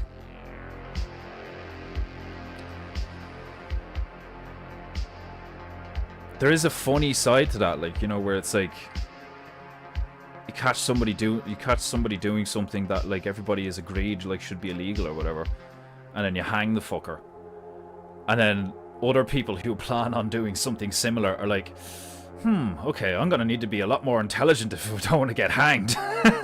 Like, it's like, would you rather way more lesser evils or way less greater evils? It's like a choice, isn't it? It's like, would you rather that like evil was less frequent and less ubiquitous, but more potent and far more sophisticated? Or would you prefer if it was like everywhere, but it was like fairly trash and easy to put up with? Because like both of them would have their own consequences. If you're battling a infrequent, sophisticated evil, then you would have occasions where you would have to level up to deal with that evil, or be sophisticated yourself. But if evil is ubiquitous and trash, and kind of like bottom feeder level evil, then like, doesn't it just kind of become the normal everyday thing? You know? It's fascinating. Turning them into soap would be bad, but efficient. Yeah, I don't understand the whole thing of turning them into soap, because like, don't you make glue out of horses? I've never heard of somebody making soap out of animals. So how do you make soap out of humans? Like, obviously it's something to just do with fat and shit, but like, that is hilarious when you think about it for like 5 minutes. It's like, you're gonna make, like, what would human soap smell like if you didn't scent it with like lavender oil and fucking shit? Like, do you know what I mean? It's like, if anything that's like really in it, unless you're gonna use the soap to like, you know, make nitroglycerin or something. Like, you know, it's like, we turn them into blocks of soap. Why? Oh, wouldn't you like to know? Like, I have explosive plans. Better used for soil. Yeah, I like the idea from Waterworld. I like recycling. I like the idea of recycling. What if you buried them alive? I mean, come on. Like, we used to put people in the electric chair. You know? Used to like fry them in front of people, like, you know, like the smell of like burnt hair and shit and all, and they like fucking puke all over the place and stuff. Like, would burying criminals alive be that bad? You know? And then you could argue whether, like, you know, you fucking like anesthetize them or euthanize them beforehand or some shit. Like, you know, like you could hang them and then bury them, but with like no coffin or anything, so the worms just get to them immediately. Like, I'd be down for that. You know, where it's like, you will either abide by the rules or we will use you to grow grass. Like, it's like, isn't that kind of like a profoundly utilitarian yet at the same time like some kind of natural balance thing? It's like, okay, you killed this person while trying to rob their home, so now this family is now like, you know, fatherless and traumatized, and like, you know, so instead of using fucking taxpayers' money and, you know, like, I know you could argue that, like, yes, but prisons employ a lot of people. Yeah, but prisons don't employ nearly the same amount of people as they contain. Do you know what I mean? Like, most prisons have a problem of they don't have enough employees to keep an eye on the fucking prisoners. Because fuck all people want to be around criminals, even if the money is good. You know, it's like, there's so many, like, I would love to sit down with like a think tank of like, you know, the experts in quotes of like the world, and be like, okay, so like, give me the logical, you know, arguments for these things. And I know saying that, it's like, oh, you're so arrogant, you think, like, who are you to believe that you could fucking, it's like, I'm arrogant? Like, you people make legislation that dictates the lives of like fucking everybody all the time. I'm arrogant for wondering if we could just talk things through? Like, you know, like, Oh, look at you. You think you can solve the world's problems? Yeah, maybe. You can make a good go at it, like, you know. Instead of doing what people do right now, where, like, they don't try to solve the world's problems, they take advantage of the problems we already have and create new ones. Or they create problems so that people can beg for a solution and then create a market for that. Do you know what I mean? Because, like, that's the society we live in right now, is like, oh, look at this! And they just take advantage of it. Or, how could we make people want to buy this? Like, most of our society is fundamentally based on manipulation. Like, you are manipulated constantly. For what? To buy shit. Like, like, to buy stuff that is either slowly poisoning you or making you weak in a moral and spiritual or physical sense. And, like, you're literally manipulated psychologically into, like, spending your hard-earned cash on stuff that weakens you. Like, and, like, that is the thing where it's like you say it out loud and, like, somebody like me laughs and it's like, that's not funny, that's so dark. It's like, it's so dark, it's hilarious. It's so dark that it's profoundly, like, it's a profound comedy. Do you know what I mean? Where it's like, look at what we're doing. How can you not see how fucking like, sure, like, it probably would be a room full of demons with Satan in the middle sitting in a really nice chair being like, and then we got to do this. It's like, but he's not wrong, though. I mean, it is fucking funny, like, you know. Yeah, but it's only funny from a demonic lens. But, like, if the line of good and evil runs down the heart of every man, then you have demons and angels on your shoulders and within your heart. So if you can't see stuff from a demonic lens, and you can only see stuff from an angelic lens, are you not only ignorant, but, like, probably in denial? Do you know what I mean? It's like, I don't see, like, people like that annoy the fuck out of me. Like, people like that who are like, you know, oh, I don't like to imagine such dark things and all this stuff. It's like, well, your imagination must fucking suck.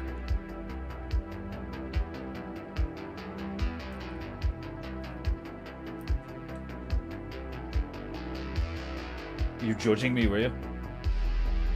That's what that was a judging face.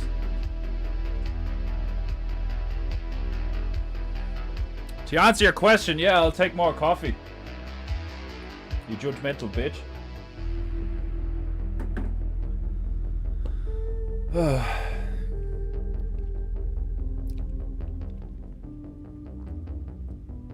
Worms need food too. That probably would be like a really good slogan, you know. The vegans and PETA and shit would really be into that.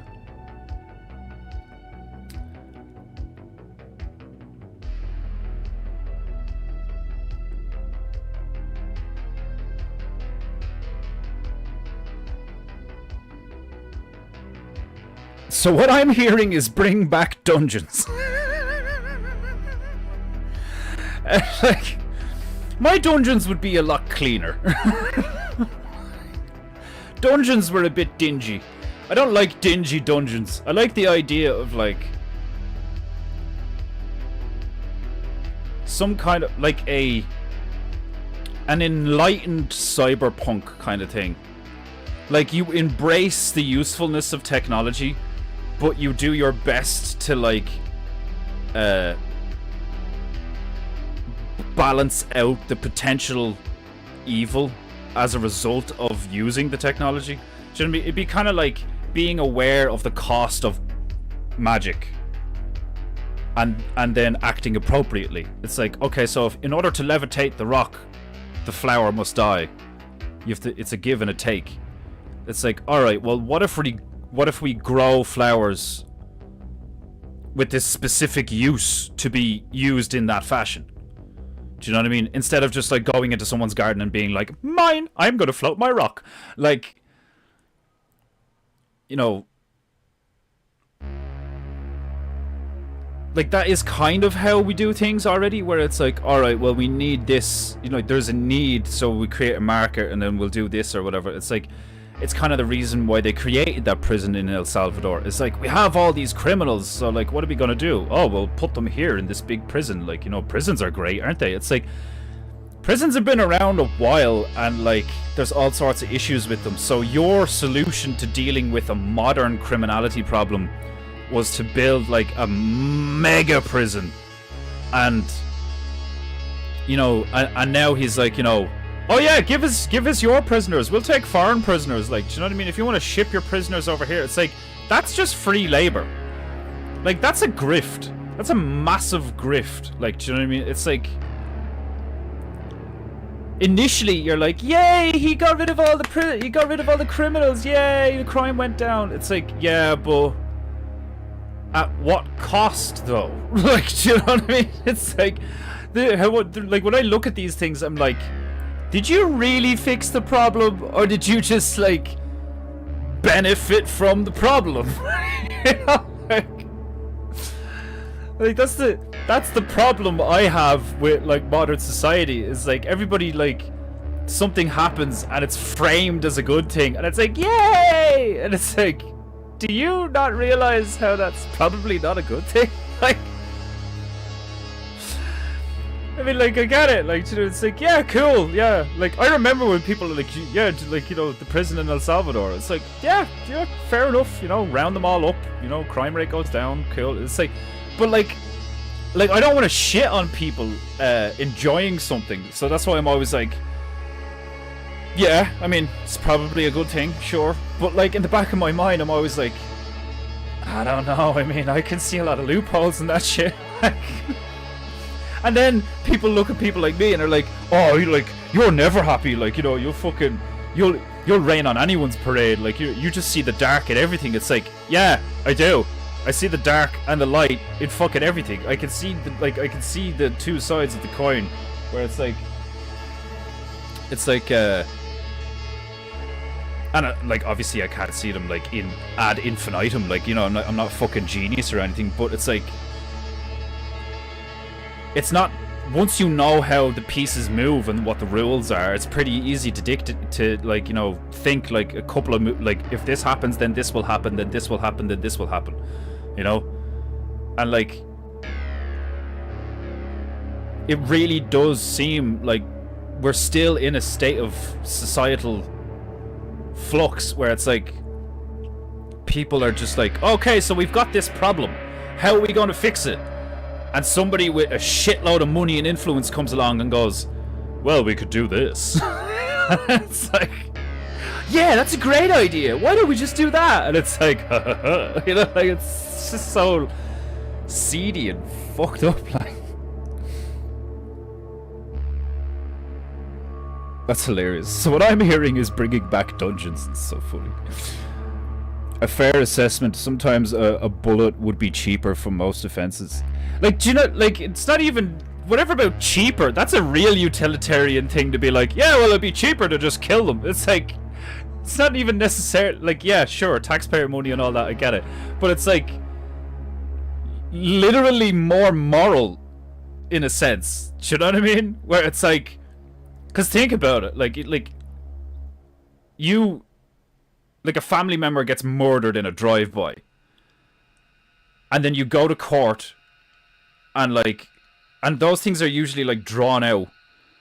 So there's, like, multiple times for hours on end where you have to, like, look at that fucker. And if you hop the fence and beat the shit out of him, you get arrested. You know, like, all those dads who are, like, looking at the guy who raped his daughter, or raped and murdered his daughter, and he, like, you know, fucking, like, gets over the fucking, what's it, like, the barrister's bench, or, you know, whatever, like, and, like, goes for him and all, and then, like, the security and the police have to, like, tackle the father and shit, and it's like, why not just let him beat the fuck out of him? Like, why not just let him kill him?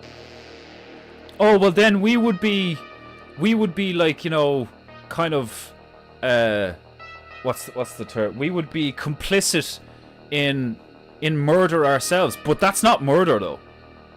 Do you know what I mean? It's like people it's like our society takes everything in such a an autistically neurotic sense, where it's like everything that's premeditated violence is like, it's like murder, and then they break it down to like manslaughter, 2, 3, 4, whatever, like, and there's like certain differences and shit. But it's like, if you literally are like, this guy raped and murdered this guy's daughter, how do you know? We have evidence. Okay, well now he wants to kill him. Alright, let him. Like, wait, you're not losing anything. Let's. Oh, but it would. The Christians would probably argue. Oh, but it would only sully his soul to like take a life. But it's like, but he needs that catharsis. He didn't get the opportunity, or he failed to defend his family from a predator. So if you then be like, oh yeah, we caught him. Like, here you go. Like, you know, hands off. Let him fuck him up. It's like, that at least would karmically, in a sense, like, rebalance things for like most people involved. Thank you.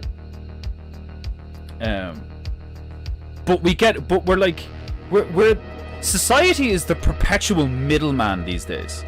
You know, can't be doing that. Says who? Me.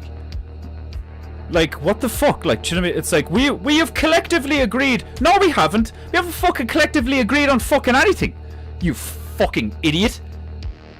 We have collectively agreed that the Bible says this, so we created a law that says that. Oh, fuck off, you hypocritical fucking gobshites. The book says this. Who wrote the book? We did. Ah, how fucking convenient. God told me. Oh yeah. Like, how fucking convenient. Make dungeons great again. Midgar. It's actually, I want to make a t-shirt that like, make dungeons great again. That's fucking brilliant. Midgar. The Judge Dredd world seems like a likelihood at this point. We're headed towards an isocube future. Well, like, I've said that a few times, where I think we're going to end up with megacities and then like a blasted wilderness for a certain amount of miles outside the megacities, and then there's going to be like this beautiful, affluent, agrarian society just beyond that the megacities have to keep on like going out and either stealing from or dealing with. Because the megacities will become so synthetic that they get to the point where the most valuable resources to them is like genuine, real genetic material that's created from like organic shit. So they'll have to like prey or have a deal with, like, you'll get both. You'll get like societies that are like preyed upon by megacities and subjugated for their genuine genetic material and their organic material, and then you'll get other ones where there's like enough of a standoff between the agrarian society and the megacity in question, where it's like they're both well armed and they're both well run to the point where like they can't cancel each other out, or one doesn't want to subjugate the other. Like, you know, these guys wouldn't want anything to do with the megacity anyway. Or you'll have corruption going both ways. Like, you'll have agrarian societies that are like, actually our tomatoes end up like this fucking big if we use this synthetic shit, so like, yeah, it's kind of, you know, 6 of one, half a dozen of the other. Like, it's, I don't know. Like, I like to try and look at things of like, does it work? Do you know what I mean? But like actually work. Like, work in an engineering sense, not in a utilitarian sense of like, you know, yeah, but it works though, even though it's got glaring issues. It's like, does it work cleanly, efficiently, beautifully? Like, if something works, really works, it should have like a sense of like beauty to it when you look at it, when you observe it working. Like a clock. When you look at a clock, you're like, that's nice. You know, like, it just does what it's supposed to do. It's elegant, it's simple. Like, it's, well, at least it's simple on the outside, and then when you look on the inside, it's incredibly sophisticated. It's like, a lot of thought went into that, of like this cog and this cog and this gear and this gear and clickety click, and they have to be reset because like of over time, the time changes. And like, why can't everything in our society be like that, where it's like you genuinely take time and effort to lay down a sophisticated engineering style solution to a problem?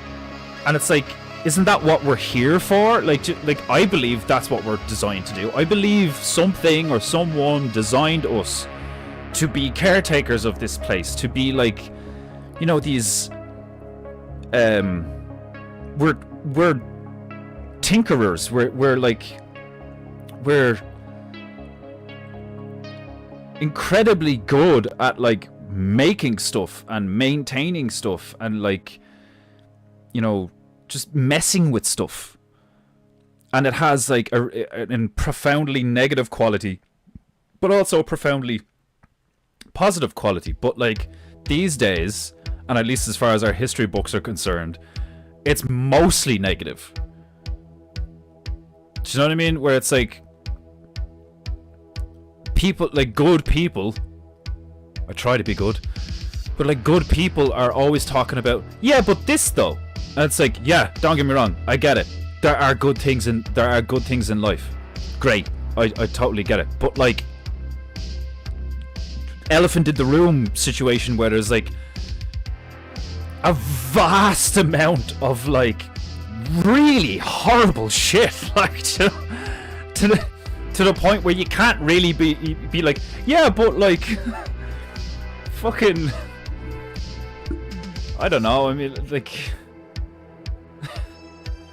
I can't, like, that's the situation we're in, where I can't think of anything that's like apart from the fucking bear community or communities like it, like, you know, or like the living free community, and like a lot of those communities are fucking gay, like, do you know what I mean? It's like, oh, we're gonna learn how to like live in an astrological congruence with the realm, and the fucking, oh, the fucking goddamn fairy fuckers.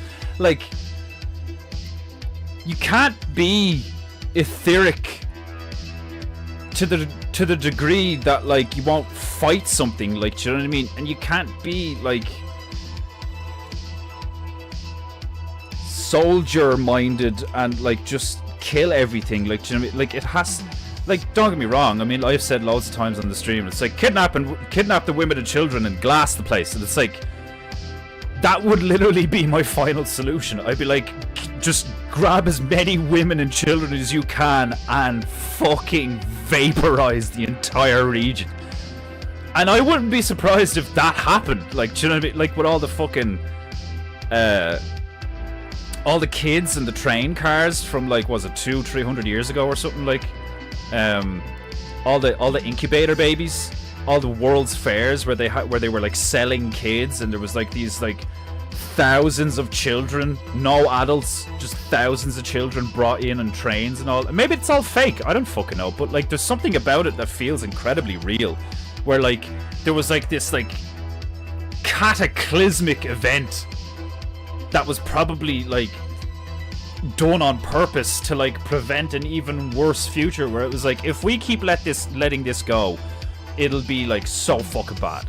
Like, we like there's stuff like that in history. Like, didn't the Romans do that to fucking what was that place called? Oh, fucking,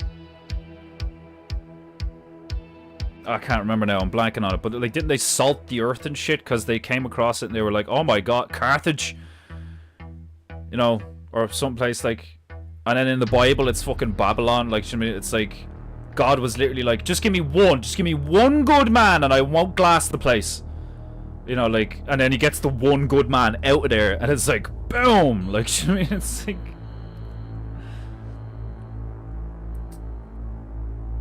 I don't, like, that's not gonna happen now because we're all spread out, we're all in our own cultures, we're all in our own societies. You have the East, all of the East doesn't agree with the East, all of the West doesn't agree with the West. That, like, the Europeans are kind of in the middle, whether you look at it at a flat earth or not. Like, it's like there is just these like jurisdictional regions now where it's like certain ideologies are at play and there's all this disagreement, and like it's over resources, it's over morality, it's over like everything, and it's like so stupid. Like, do you know what I mean? Like, don't get me wrong, obviously there's intelligent people using the situation to their advantage, but that is typically it. You don't see a lot of intelligent people being like, alright, how do we actually like combat this? Do you know?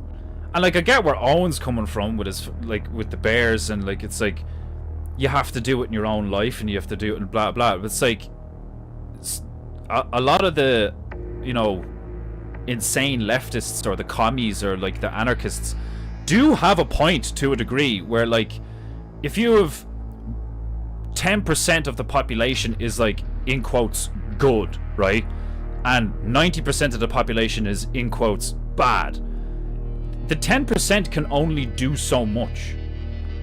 Like, it will, like, the rot and the mold will eventually get so out of control that we either have to leave, separate, or like do something insanely potent in a short space of time. You know? Like, that's why it's going where it's going, where it's like you have like mega cities and agrarian societies, like, cause like that seems like the only option, where it's like you'll have to like up sticks and move out of range, and it's like you can't escape it really. Like, where are you gonna go? What are you gonna do? Like, look what happened in South Africa. Just like fucking chaos. Some of them end up in this region called fucking, I can't remember the name of it now, it begins with O, but like some of them move and create a whites only space, and then like 60 of them move to America, and there's a big brouhaha over it. Like, they're not real refugees. Like, it's like, that's why I love listening to Vox, because it's like there is a point where you can, like, there's a point that you get to it, and you just accept that it is like this world, this current paradigm is doomed because it's clownish, so we're gonna go this way. But even then, you keep being shown, it's like, oh, unauthorized losses payment processor again. It's like, yeah, sure, you get stronger in a sense every time. You do level up in a sense every time. I've experienced that in my own life. But it's like, am I just not as intelligent as somebody like Owen and Vox? Probably the case. But like, I'm looking ahead and I'm like, nah, this is gonna get to a stage where we either have to fight them or we have to leave. Do you know what I mean? Or there has to be some kind of, like, you know, thing put up in between us or something, because there isn't a point where so many people start doing what the bear community and shit is doing, and there's this grand renaissance, and like all the people start waking up and all this shit. It's like, that doesn't happen. Like, I wish it did, but it just doesn't. Like, most people, unfortunately, are just so weak and stupid. Like, Vox is right, most people are idiots, and like, that makes me sad. That doesn't make me angry, you know. I get angry at the people doing evil shit. I'm like, you motherfucker. But like, the people who are just like not capable, aren't those the ones we're supposed to defend? Aren't you supposed to defend the weak and the innocent? Didn't that used to be a thing when we were growing up? As like, heroes protected the weak and the innocent. Isn't that what cops are for? To serve and protect. You know, the military is like, not every man can be a warrior, even though arguably he should be, like, you know, in a sense, like, but it's like, if you have a functioning society with like all of these variables, then every man can't be everything, you know. You're gonna have to like specialize to a degree, you know. Bakers, pottery makers, painters, butchers, so on and so forth. Now, whether or not each of them on any given day can pick up a sword and fight is a different thing. But then you have to have like dudes whose sole purpose it is to like defend the good, true, and the beautiful. You know, like the vanguard of society or some shit like that. Like, and like, we literally have the inverse of that now, where the only vanguards of any given society, their only purpose is to perpetuate the fucking hedonistic society. It's like, you know, like, that's our oil, that's our gold, that's our fiat. Like, do you know what I mean? It's like, you're literally killing each other over constructs. Like, it's sad, like, whatever. we're always being watched by someone. We're always being watched by the one. You know? I think you could put it like that, where like you're always being watched by the one. There's like a universal, ubiquitous, constant consciousness that like connects us all, and it's like we're all watching ourselves all the time. It's weird. When are you getting that camera out of my closet, Scars? I was watching some of your first streams. So derpy. Oh, some of the first streams are hilarious. Some of the first streams are fucking hilarious. I'm like drinking Jaeger. Like, oh, it's like, and in a lot of ways, like it's the same thing. Do you know what I mean? Like, it's like sometimes I'll just stop painting and I'll talk for fucking 2 hours or something. Like, and people really like those streams. And then there's like ones where like I do fuck all talking and I get really into the painting and the music is playing, and like there's other ones where it's like I do a really good job of like making it like a TV show, you know. Oh fuck, I completely forgot to do the phrase of the day. It just reminded me of that there. I'll do it in a minute. Ha ha ha ha. Yeah, it's a wave of grumps today. Jesus, I'm so behind the chat. Is he breaking up, or is it just me? I don't know. Has there been lots of points today where like the internet went down for a few seconds? I haven't been paying attention, so I wouldn't know. Yeah, good insight. The demons are busy these days. Who knows? Some days are just harder to maintain perspective over others. Yeah, like I don't deny the obvious possibility that there's some days where I'm just like I'm down, and like I was saying earlier on, I'm trying to like find my motivation and find the spark again or whatever like that. Like, but I think that is like it's a result. It's like the consequence of being aware and at least intelligent enough to understand these concepts and like hold all this data and like knowledge and like potential and shit in your mind.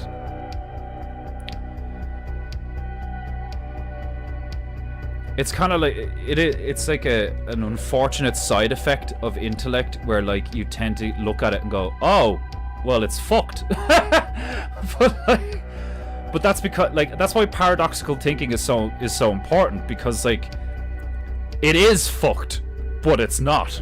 You know, like, because like that's kind of what Jesus was all about, was he? It was like, you know, it's like the Bible is like paradoxical thinking, where it's like this is this, but it's also this, you know, and unless you have the intellect to reconcile the two in a given moment, you would be driven mad, or you would just be like, huh, that doesn't make any sense. It's like, it does make sense because it's based on context, and it's based on, you know, the nuance of like life itself, where it's like, if these variables are met, then the answer is probably X, but if these variables are met, then the answer is probably Y. But typically the answer to these things is X, and typically the answer to these things is Y. But the reason we have rules is because there are exceptions to the rules. Like, do you know what I mean? Where it's like, you know, typically people re-offend, but sometimes they don't. Like, it's like, that's why prison can sometimes be a good thing. It's like, some dudes go to prison and it like shakes them awake, where they're like, fuck this, I don't belong here. And they like read 100 books and like become a fucking, you know,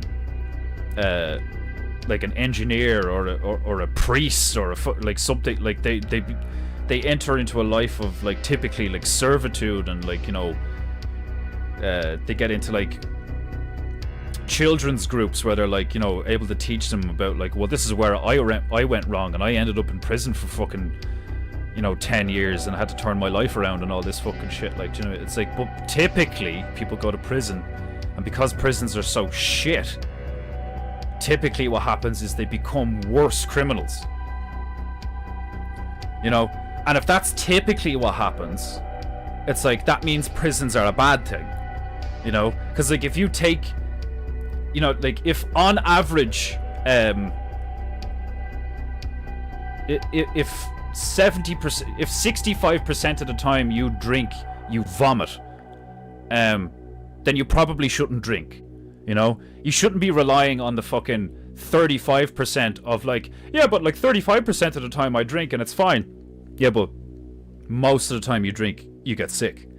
So you should probably not do it, you know? Like it would benefit you to not do that. Like, and if you look at prisons and it's like, law of averages, generally prisons make people worse, not better. So like prisons aren't like and the fact that we don't like hang people or like cut a hand off or do those things, where's the deterrent? Like people, there's loads of people that see doing a stretch as like a badge of honor, where it's like, oh Jesus, he did 10 years in San Quentin, he must be a real hard ass, like we want him on our team. Like, you know, it's like they look at prisons as like hubs of like communication and shit. Like, you know what I mean? Like prisons are like kind of like the art world, where it's like thoroughly corrupt and a means of like trafficking all sorts of crap. Like, it's wild. Like, conflict is the standard state. Yeah, like again, that's another reason I really appreciate the intellect of Vox. Is like, conflict is the air we breathe, it is the water in which we swim. And that's I struggle with like wanting to fucking, like, do you know what I mean? I'm like, fucking come here. like I like the fight, do you know what I mean? I like the blood, I like the taste of the copper in my mouth, like I like the impact, do you know what I mean? I like the visceral fucking like bloodletting and shit, and I'm like, yes, kill them all, finally. You know, that's why I love Warhammer and shit. Like, do you know what I mean? Like, point me to the slaughter, brother. But only in the context of like, you are fighting demons, and that's why the thing from the Bible is so good, because it's like, you're not fighting people, you're fighting an idea, you're fighting a construct. Well, not a construct. You're fighting a principality. Yeah, like that's the proper word for it. Like you're fighting, because it's not something we constructed, and it's not something we conceived of. You're fighting like the definition of what something is. You're the principality of evil, the principality of darkness, the negative or whatever. But that's the thing about it, is like, through the dark you can find the light. Quite often that's how I think it's like, you don't just like look at the light and be like, oh, it's light, oh, it's good. It's like, typically those people are very weak. The strongest people are the people who are like, yay, and then they go down to hell and the whole Dante's Inferno shit, and then they come out and they're like covered in blood and fucking rusted armor and shit, and they're like, right, I'm sick of this, you and you, come with me, we're gonna like, you know, it's like, because that's the energy that like Vox has, this the energy that Owen has, this the energy that Tom Barnett has, this the energy that Chris Gardner has. They're like vessels of light that like went into a corrupted state or surrounded by corruption, and then went like, fuck this shit, and like came out. And like, that's what happened to me as well. Like, you know what I mean? Where like, the reason why people think I'm so funny, the reason why I'm able to like say things that people really relate to and stuff like that, is because I've been there. I've been in that state of mind. I've been around people like that. I've been in these situations where it's like, no, you're a demon, like, do you know what I mean? And like, you're pointing at it and it's like gnarling at you and trying to convince you that like you're just like it and all this fucking shit. Like, you know, it's like, it's the sword from Conan, like, do you know what I mean? It's like, you can, but it won't be as effective. Like, you can just use fire and make a blade. But if you want to make a proper blade that's like tempered steel and will like last a few battles and stuff like that, especially if you keep it well, you need both. You need the fire and the ice, you know. You need the positive and the negative, and that's probably like it's probably just days like this are probably just necessary. Ooh. Get those really deep belches when I do a lot of talking. It's like all the air gets compressed in my abdomen or something with the breathing that I'm not doing. You need the positive and the negative to like create that, like, you know, it's like the Trinity, like, do you know what I mean? It's like you have like the left path and the right path, and it's like, yeah, but what about the middle? The black and the white, yeah, but what about the grey? Like, it's like, and like, think about it, like, isn't your brain referred to as grey matter? Like, matter as in material and matter as in what matters. The grey matter. The grey is what matters. You know? Everything is made of matter. Oh, that doesn't... When you say something doesn't matter, it's like... It is inconsequential. You know? That doesn't have any... There's no point. That doesn't matter. But like, matter is like stuff. Matter is everything. Matter is like material. So like look at the amount of times that we use that in the English language in particular for all this shit where it's like profit and profit and blah blah, like, you know, current and currency, like, you know, all these fucking things. Like, grey matter is like referring to your brain, you know, and it's like the grey is what matters. Because like, not only do you use the power of your will and your mind to discover the why and discover what the meaning, and like, I don't necessarily think you create your own meaning, it's more like you discover meaning, which is probably why I got a bit down today, because I was like, why? Like, do you know what I mean? It's like, I need to like, is that a faith problem? Is that Is that an ignorance thing on my part? I don't fucking know. Like, I do so much introspection on my walks, like, where sometimes I'm like, have I done too much introspection? Do you know what I mean? Like, am I looking at myself too harshly? Do you know what I mean? Like, but it's often because I don't have anybody to bounce against. And this isn't me being like fucking arrogant or whatever. Like, I have very few people in my life, if anyone, that I can talk to on a regular basis that matches my vibe. Let's just be like,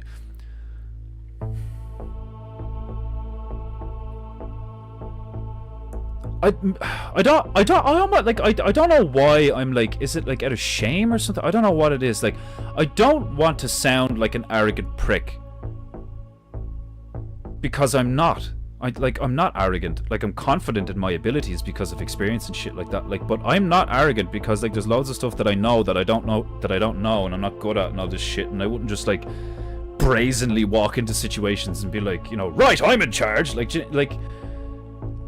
But that's a lot of it is, that's what it is. It's like, I don't have someone in my life that I can regularly interact with who matches my intellectual depth. I wouldn't say intellectual like capacity, because like I'm not that, like, there's people who are like way more intelligent than me, but like the depth to which that I am, like, how I think about things, and like how I like, and why I think about things, and like how I describe things, and how, the way I look at things, and like why I look at things like that, and all this fucking shit. I don't have anyone to like really like spitball with, like, all the time. And I think I'm one of those people that like really needs that, because otherwise I just spend too much time on my own and I turn into a kind of a hermit, you know. And it's not that I don't know anyone as smart as me, like, quite the contrary. There's people I know and I talk to where I'm like, Jesus, this guy's like way more leveled up than I am in so many ways. But it's like, it's not like you can just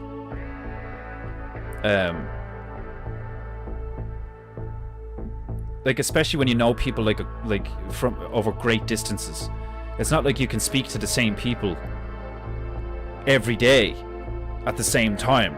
or some shit like that. Like, do you know what I mean? Like, I think it's kind of a leftover from my father not being in my life, because I used to have conversations like this with me dad, you know, and like, I think there's a part of me that just like seeks like a mentor, like a teacher, who I know is like way more intelligent than me and knows way more than me, and is like willing to teach me harshly or lovingly. Like, do you know what I mean? I mean, you could argue harshly is like in a loving manner, but like, because I'm so lost in the wilderness, like that book I've been reading lately of like, you know, the further down the road less traveled. It's like he describes like the desert, you know, that you're going through and all, like, and like, I'm still kind of going through a desert in a weird sense, but at the same time, the bear community and the people in the bear community that I talk with on a regular basis, like Demon Hunter Bear, Iron Man Bear, Stuntman Bear, you know, people in the PEINTEINGU chat or something, like, you know, it's like, it's not the same thing. Like, you know, it's like there's a part of me that seeks a teacher, you know, and I can only imagine like some Christians would probably be like, you need Jesus. It's like not like, I mean, like one here with me, you know, telling me like not to do this and this to do that, because I've spent so many years doing it to myself that like there's this sense of like, I've gotten a lot right, I've also gotten a lot wrong, but that's a good thing, because getting things wrong shows you what you can get right and all these things. Like, I've learned a lot, like, and I obviously have, if like I'm where I'm at now, like, you know, so like I do have a fair amount of faith in my own ability to like discern stuff and use my intellect and all these things, but there's just this part of me that wants like a mentor, or like I'd love to be like, you know, like the Wizard's Apprentice or some shit, like, do you know what I mean? It's like I have a profound want or a desire, like a hunger. I have like a hunger for like the esoteric knowledge, like, do you know what I mean? The symbolism, the religious stuff, like all of the, like, but like not just from any given like Christian or Islamic or Jewish or Shinto or any, like all of it. I want to know all of it so that I can discover the meaning myself. Do you know what I mean? Like, it's, and as far as I can tell, that's what schools used to do. Like, they used to just be like, so this is philosophy, you know, and it's like, school didn't do that for our generation. Like, do you know what I mean? Like, our current generations are so lost spiritually, and it's so important. It's like so fucking important. Like, we're literally missing a fundamental piece of the foundation of what it is to be human. You know? It's like, just do this and then go to college and then get a job and, like, you know, blend in with the rest of society. Like, you know, and don't commit murder. Like, it's like, it's so black and white. It's so like, this is good, this is bad, shut up, like, pay taxes. Like, it's like, what? Like, there's this huge chunk missing from most people, like, you know? And it's not just in like it's almost more apparent in the first worlders than the third worlders, because at least the third worlders, they're like poor and they live lives that are like difficult and stressful and like in these harsh environments and all this shit. But typically, because of that inherent existence, they have an inherent spirituality, you know? And especially the stupid ones, like, do you know what I mean? Like sub 70, sub 60 IQ, like, doesn't even ponder these things, so they don't have that problem. Like, so it's like, you have this like whole horde of people like me who are capable and aware and have the capacity, but are completely lost in this mire of shit. And like, desperately trying to like find some sort of like meaningful purpose to life and all this, and like, and then you find like a glimpse of it, but then it's still within the construct of like everything's fucked and we're going towards hell. Like, and it's like, sure, you could have the like, you know, positive take on it of like, oh no, everything's gonna be fine, you know, God has a plan. And it's like, yeah, in a meta sense, sure, but like, I'm talking about like now, like, do you know what I mean? Like, I'm talking about like my everyday existence when I'm like walking through the town, or I have to interact with like corporate people because of my art or some shit. Like, I suppose, like, I hunger for a sense of, calmness, I suppose. And like, it's probably within me, and I'll probably figure it out soon enough or something. I don't know, maybe it'll take me a few more years, but like, and it probably is just a result of the fact that like I actually have a father, but he's not in my life, you know? Because if your father's dead, it's like, well, your father's dead. He's not there. But, and like, if your father's in your life and you have a good relationship with him or whatever, like, but my father's like around and I don't have like, so he's there but not there, you know? So like, I did have a teacher, and the teacher's still there, but the teacher wants nothing to do with me. And I'm like, and like, part of me wants nothing to do with him, you know? And it's an odd place to be in, like, where you're like accepting the reality of things becomes a necessity to the point where it's almost like realizing that like your leg is rotten and like you have to cut it off, or like you'll lose the rest of your leg. You're like, your foot is rotten, and if you don't cut off the foot, your leg's gonna be rotten, and if you don't cut off the leg, like, then it's gonna like reach your lower organs or something. Like, Jimmy, it's like, that's what I did with my father. Is like, I can't have like a relationship with you because you're not being honest. So, and I didn't even cut him out, I forgave him, you know. And you hear all these stories of like, oh, you need to like Jesse Lee Peterson, you need to forgive your mother, you need to forgive your father, like, it's like, but I did though. And like, sure, it made me feel better and stuff, and there was a bit of a release of weight and shit, but then you're still missing that, like, that thing that like that humans like need, you know, where like you have a relationship with your ancestors, because like that's what they are. I mean, they're your living ancestors, but they are the ones who came before you, you know. They brought you here, so like you have like an inherent, like, not just like a blood and a biological, but like an energetic relation to them and shit, like, where it's incredibly difficult to reconcile. Just like, oh yeah, it's just like, you know, dad's an asshole, like, you know. It's like, because like my sister has the same thing, you know, where she like kind of has a relationship with him but doesn't. It's hard. It's like one of those, it's like that thing where it's like, better to have loved and lost than never to have loved at all. It's like, try it, you know. Like, if you've, like, I don't agree with that. Do you know what I mean? I don't agree with that statement. Like, I don't think that's actually profound logic. I think that's like somebody who, I think that's from the perspective of somebody who never had a father, you know? Because you don't know what you're missing. I know what I'm missing, you know? When like, I know what that feels like, and I know what it feels like to not have it.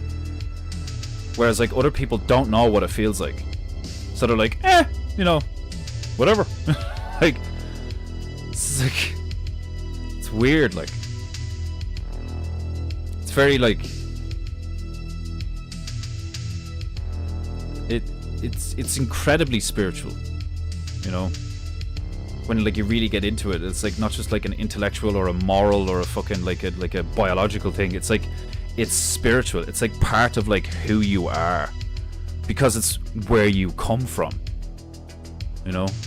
Like, your parents are, like, half the reason you're here. If, like, you know, believe in, like, fate and God and all that stuff, or whether or not you, like, chose to come here and then you forget the choice or whatever. They're a part of you, you know? And to have a part of you that is present but not present is like this weird kind of like a tether that poisons you, you know? Like a lifeline, like a life tether that is it's really far away from you, but all it does is like suck from you. It doesn't give you anything. And it's profoundly ironic considering that, like, for the majority of my teenage years and my early 20s and mid 20s even, like, the relationship with my mother was horrific. And I actually have a better relationship with her now than I do with my father. Do you know what I mean? And it's like, it's mad how the script flipped all the time, you know? The script flipping is profound. The way the energies polarize over time. Like an egg timer being flipped upside down, you know? It's like sand's going the other way now. It's like... Oh, yes, the phrase of the day. Yes, thank you for reminding me.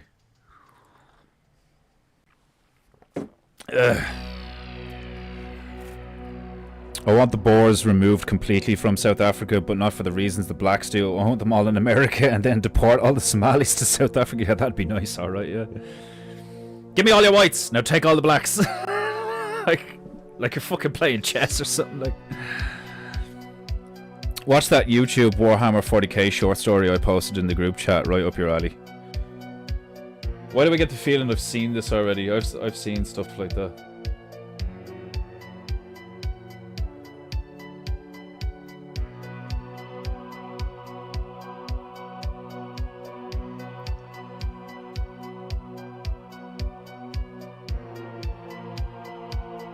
Which one is it? Warhammer 40k in the PEINTEINGU or is it in Legends?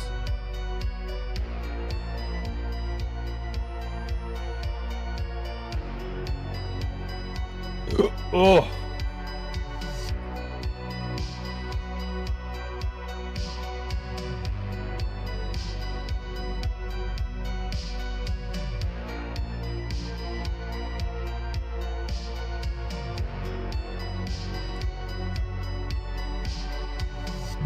Oh god. That's it, like that's typically how I know I've done an incredible amount of talking. It's like there's like this build-up of trapped air in my abdomen. Do you put it in PEINTEINGU or Legends? I can't see it. Yeah, they just see the material and labels. Yeah. Yeah, they don't see the unseen. Totally. Most people these days they can't even conceive of the unseen because they can't see it and they can't touch it and they can't read it or anything like, or they can't hear it. So they're like, oh, it's not real then. It's like, oh, fuck it. Is Wi-Fi real? You know, like, I couldn't stop laughing when I heard somebody pointed that out a while ago. It's like, you can't see Wi-Fi work. It just works. Like, you just get within range and your phone connects to the internet. It's like, so there's things that are unseen, like, and even like with that, it's like, you know, you can't see sound unless it's a sonic boom and you can see the ripple or some shit, like. But there's so obviously forces surrounding us all the time that you can only interact with on like an energetic level, you know. Well, that's probably not true, because, like, you know, if you get candles and some goat's blood and shit, like, technically you're connecting with the etheric on both an energetic and physical level, you know. Amadeus Macundus and all this shit, like, you know, and a fucking demon comes out of the floor and it's just like, ugh! Like, The Last Church. Oh, right, yeah, that was back up a ways. That's a 40k thing, is it? Oh yeah, partnership with Games Workshop. Yeah, I'll check that out. Right. Yeah, now that I can see it, I remember seeing you post that a few, like, it's back up a ways, yeah. But yeah, I'll have a look at it. Right, we'll do the phrase of the day. Come to Tobias, my... Oh, shit. We were losing frames there. I hate when that happens. As a gamer, one of the things that I cannot stand is loss of frame rate. I think it's the lighting is such, though, that the camera is trying to... Hold on a sec. I remember when I discovered this and I was just like, no way. So if you just... The exposure, the light exposure on the camera as it tries to, like, auto-adjust is one of the things that, like, majorly shuts down the fucking frame rate because it's, like, trying to compensate live. But anyway, Tobias, my feathery friend. I send cleansing vibrations through the internet to cleanse your filthy, dirty cheek. As we announce today's phrase of the day.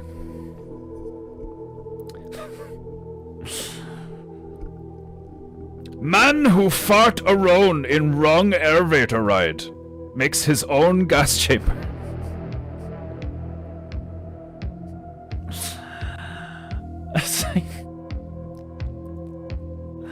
I'm just imagining, like, you know, a lot of people in suits and briefcases and shit, like a lot of people, like, in a corporate building, like, and some dude just gets in the elevator on the bottom floor, and, like, they're going all the way up, and he's just like, and they're all, like, looking at who did it and shit, like, and then the smell starts emanating, like, that's, like, one of the easiest ways to do a really funny, like,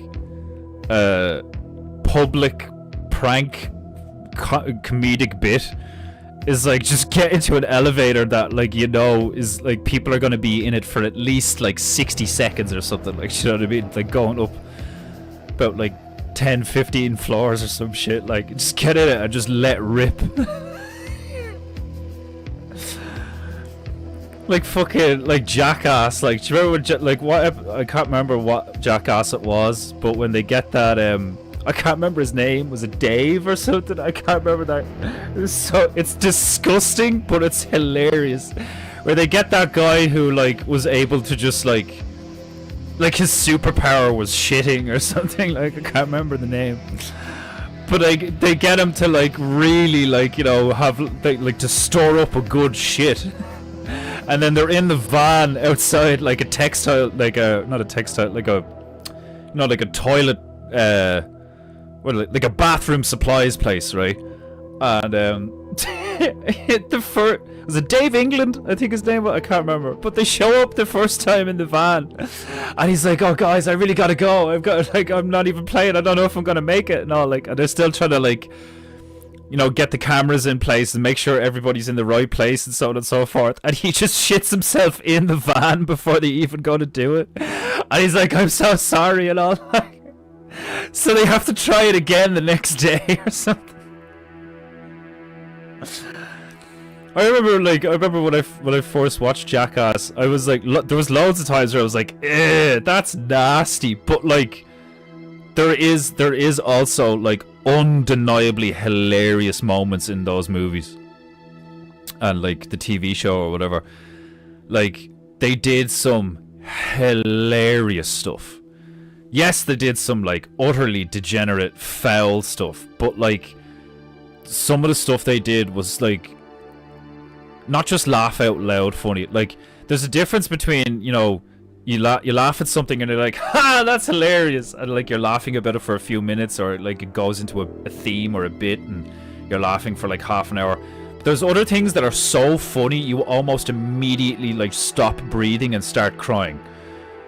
Those are one of my, like, favorite moments where, like, something happens and, like, everybody is just, like, in convulsions physically, because they physically can't handle how funny that was. Like, people start crying, people can't breathe, like, you know, people like are like rolling around on the floor, some people leave the room, like, children, like, that's funny, like, you know. Like, I get, like, I agree and disagree with Benjamin's take on poop. He's like, farting and like anything to do with the ass is like, it's disgusting, it's not funny. It's like, no, it is disgusting, but it's also can be quite funny. Like, one of the funniest things I've ever seen is that clip on YouTube of like some bitch at the zoo and a chimpanzee just flicks shit at her. And then whoever has the camera like turns and looks at her, and I think it's a granny, I think it's like an old lady, like, and she just has this big fucking wad of chimpanzee poop all across her nose. And the way she just looks at the camera, like, with this big wad, this big smearing of shit on her face. And like the way the chimp just like, oh, it's like he underhand flicks it at her, like, just have that. Receive thine justice, mortal. Like, there's something undeniably funny about like fart noises are hilarious. Don't get me wrong, like sometimes I'll smell a shit and I'm like, oh god, that's foul, like, you know, like cat's shit or something, like, you know, or dog's shit, like, it's foul. It's supposed to be foul. There's a reason it smells foul. It's because it's supposed to be, you know, you'd be like, ugh, put that somewhere else, bury it, do something with it, burn it, kill it with fire, because it's like got, you know, bad stuff in it, that unhealthy stuff in it. That's why it smells bad. Like, do you know what I mean? Like, that's what's so funny about like the human body and like nature and God's realm and all. It's like, it's designed that way for a reason. Like, stop going against it, you fucking, like, that's why the Jews have so many issues. It's like, you know, to wrestle with God. Why would you be so fucking arrogant and stupid as to wrestle with the creator of everything? Like, to, you know, do you know what that is? That's Satanism. Like, you fucking bellend, like. That's how I know I'm not arrogant, like, do you know what I mean? Like, I'm cocky, I can be brave, bordering on stupid, but like, I'm not arrogant, like, do you know what I mean? Because like, arrogance is like misplaced confidence, like thoroughly, ignorantly like delusional confidence in one's, like, that's what arrogance is. It's like it's fucking the Jewish doctrine, in my humble opinion. Like, do you know what I mean? It's like to wrestle with God. Like, do you know what I mean? It's like, what? Even like thinking you could conceivably do that. Like, do you know what I mean? It's like, I'm going to, like, even wording it like that, to wrestle with God. Like, well, okay, you obviously can't do it physically. So what, are you talking like spiritually or mentally? Because if you think you can wrestle with the divine creator on an intellectual level, oh my god, the arrogance of that, like fucking hell. But anyway, right, I'm gonna stop. I'm gonna shut the fuck up and leave it there. I remember the fart mask from Jackass. Yeah, like, it's hilarious, but it's absolutely disgusting. You know, where they have, what's that fucking... That was Jackass 3, wasn't it? Or was it I can't remember which one it was. I think it was one of the more recent ones. Or the later ones, whatever way you want to say it. What was that guy's name again? I can't, like, I remember, like, Johnny Knoxville, Bam Margera, Chris Pontius. And now I can't remember the rest of them now. Who's the fucking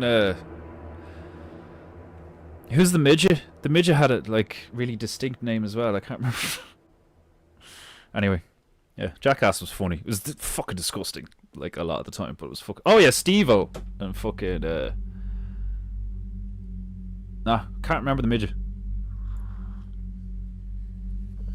Can't remember the midget's name. And somebody only said it there the other day on Owen's stream. The midget from Jackass. Totally blanking. I'm not even getting a hint. But yeah, when they put the fat guy on the fucking in the sweat suit and connected tube to the fucking fart mask and all, that was like wild. It was fucking wild. Like, it was hilarious because like of how, like, seeing somebody physically endure something can be hilarious. You know, it's like watching somebody get tickled with a feather or something, like, you know, that's gonna make you giggle, like, you know. But there's like certain things where like watching somebody, like, that's why some cartoons or like TV shows can be like so funny, because like you don't need any dialogue and you can just watch somebody go through an experience and then watch them react to it. You know, like somebody progressively getting more and more depressed and frustrated with like a mundane day in the life of a corporate job or something, like, do you know what I mean? And like he eventually gets to the point where he just like picks up the monitor and fucks it out the window or something. Like, witnessing it is funny, but if you were him, you'd be miserable, like, do you know what I mean? And that's what's so fascinating about the comedy and tragedy thing, is like when you're in it, it's really difficult, if not impossible sometimes. Well, I wouldn't call it impossible. It's just really difficult. Sometimes, like, quite often it's really difficult when you're in a moment to find the funny. But when you get away from it and you are a witness to your past, and you look at yourself experiencing something in retrospect, it's so much easier to be like, yeah, that was actually hilarious. But I think that really levels you up as a person if you can like I think everybody should be the type of person to laugh at a funeral. I don't think death should be experienced with such fear and despair. I think death should be, like, in a sense, celebrated. And it should be like a joy, like, typically, like, do you know what I mean? Obviously there's going to be times where it's like your fucking, you know, whole family was butchered by the cartel or something, like, you know, and you're there at the grave with like 2 other people and a priest, like, you know, it's like, it's probably going to be quite difficult to find the funny in that situation, but it's still not impossible, like, you know. Anyway, Wee Man, yeah. I think the midget was Wee Man, yeah, Wee Man. That's like, it's a small man, like, it's like midget, like. His name is Midget, like, it's like the dog out of the fucking John Wayne movies, like, he just calls the dog Dog. I love that, like. I was doing that for a while before I started calling Myro. I did a few things where I was just like, Monkey, fetch me my fan. Like, calling it what it is like, I don't know, why is that funny? Like, should have, instead of it having a name, it's just named after what it is. Like, I don't know why that's funny. Monkey. Just having a monkey called Monkey. Oh fuck. Anyway, right. I hope you enjoyed my rambling and my thoughts on my grumpy grey day. Very grey today. Maybe that's what it is. Maybe it's just all like I've been full of vitamin D the last few weeks and it's gone now, so I'm sad. I don't know. Maybe like part of me doesn't even give a fuck, which I suppose is a good thing. You know, like I'm just like, whatever. It just is what it is. Like. Like a monkey called Monkey, it just is what it is. We will return to Kazakhstan tomorrow. Same time, same place. If you haven't if you didn't know, I have new merch. Check out my merch. I made a chicken t-shirt. It's hilarious. I made the good, the bad, the chicken t-shirt. Go buy it. If you don't buy it, you have no honor. If you don't pay for PEINTEINGU, you have no honor. and I'll see you tomorrow. And remember, be good, be true, and be beautiful. I'll see you tomorrow.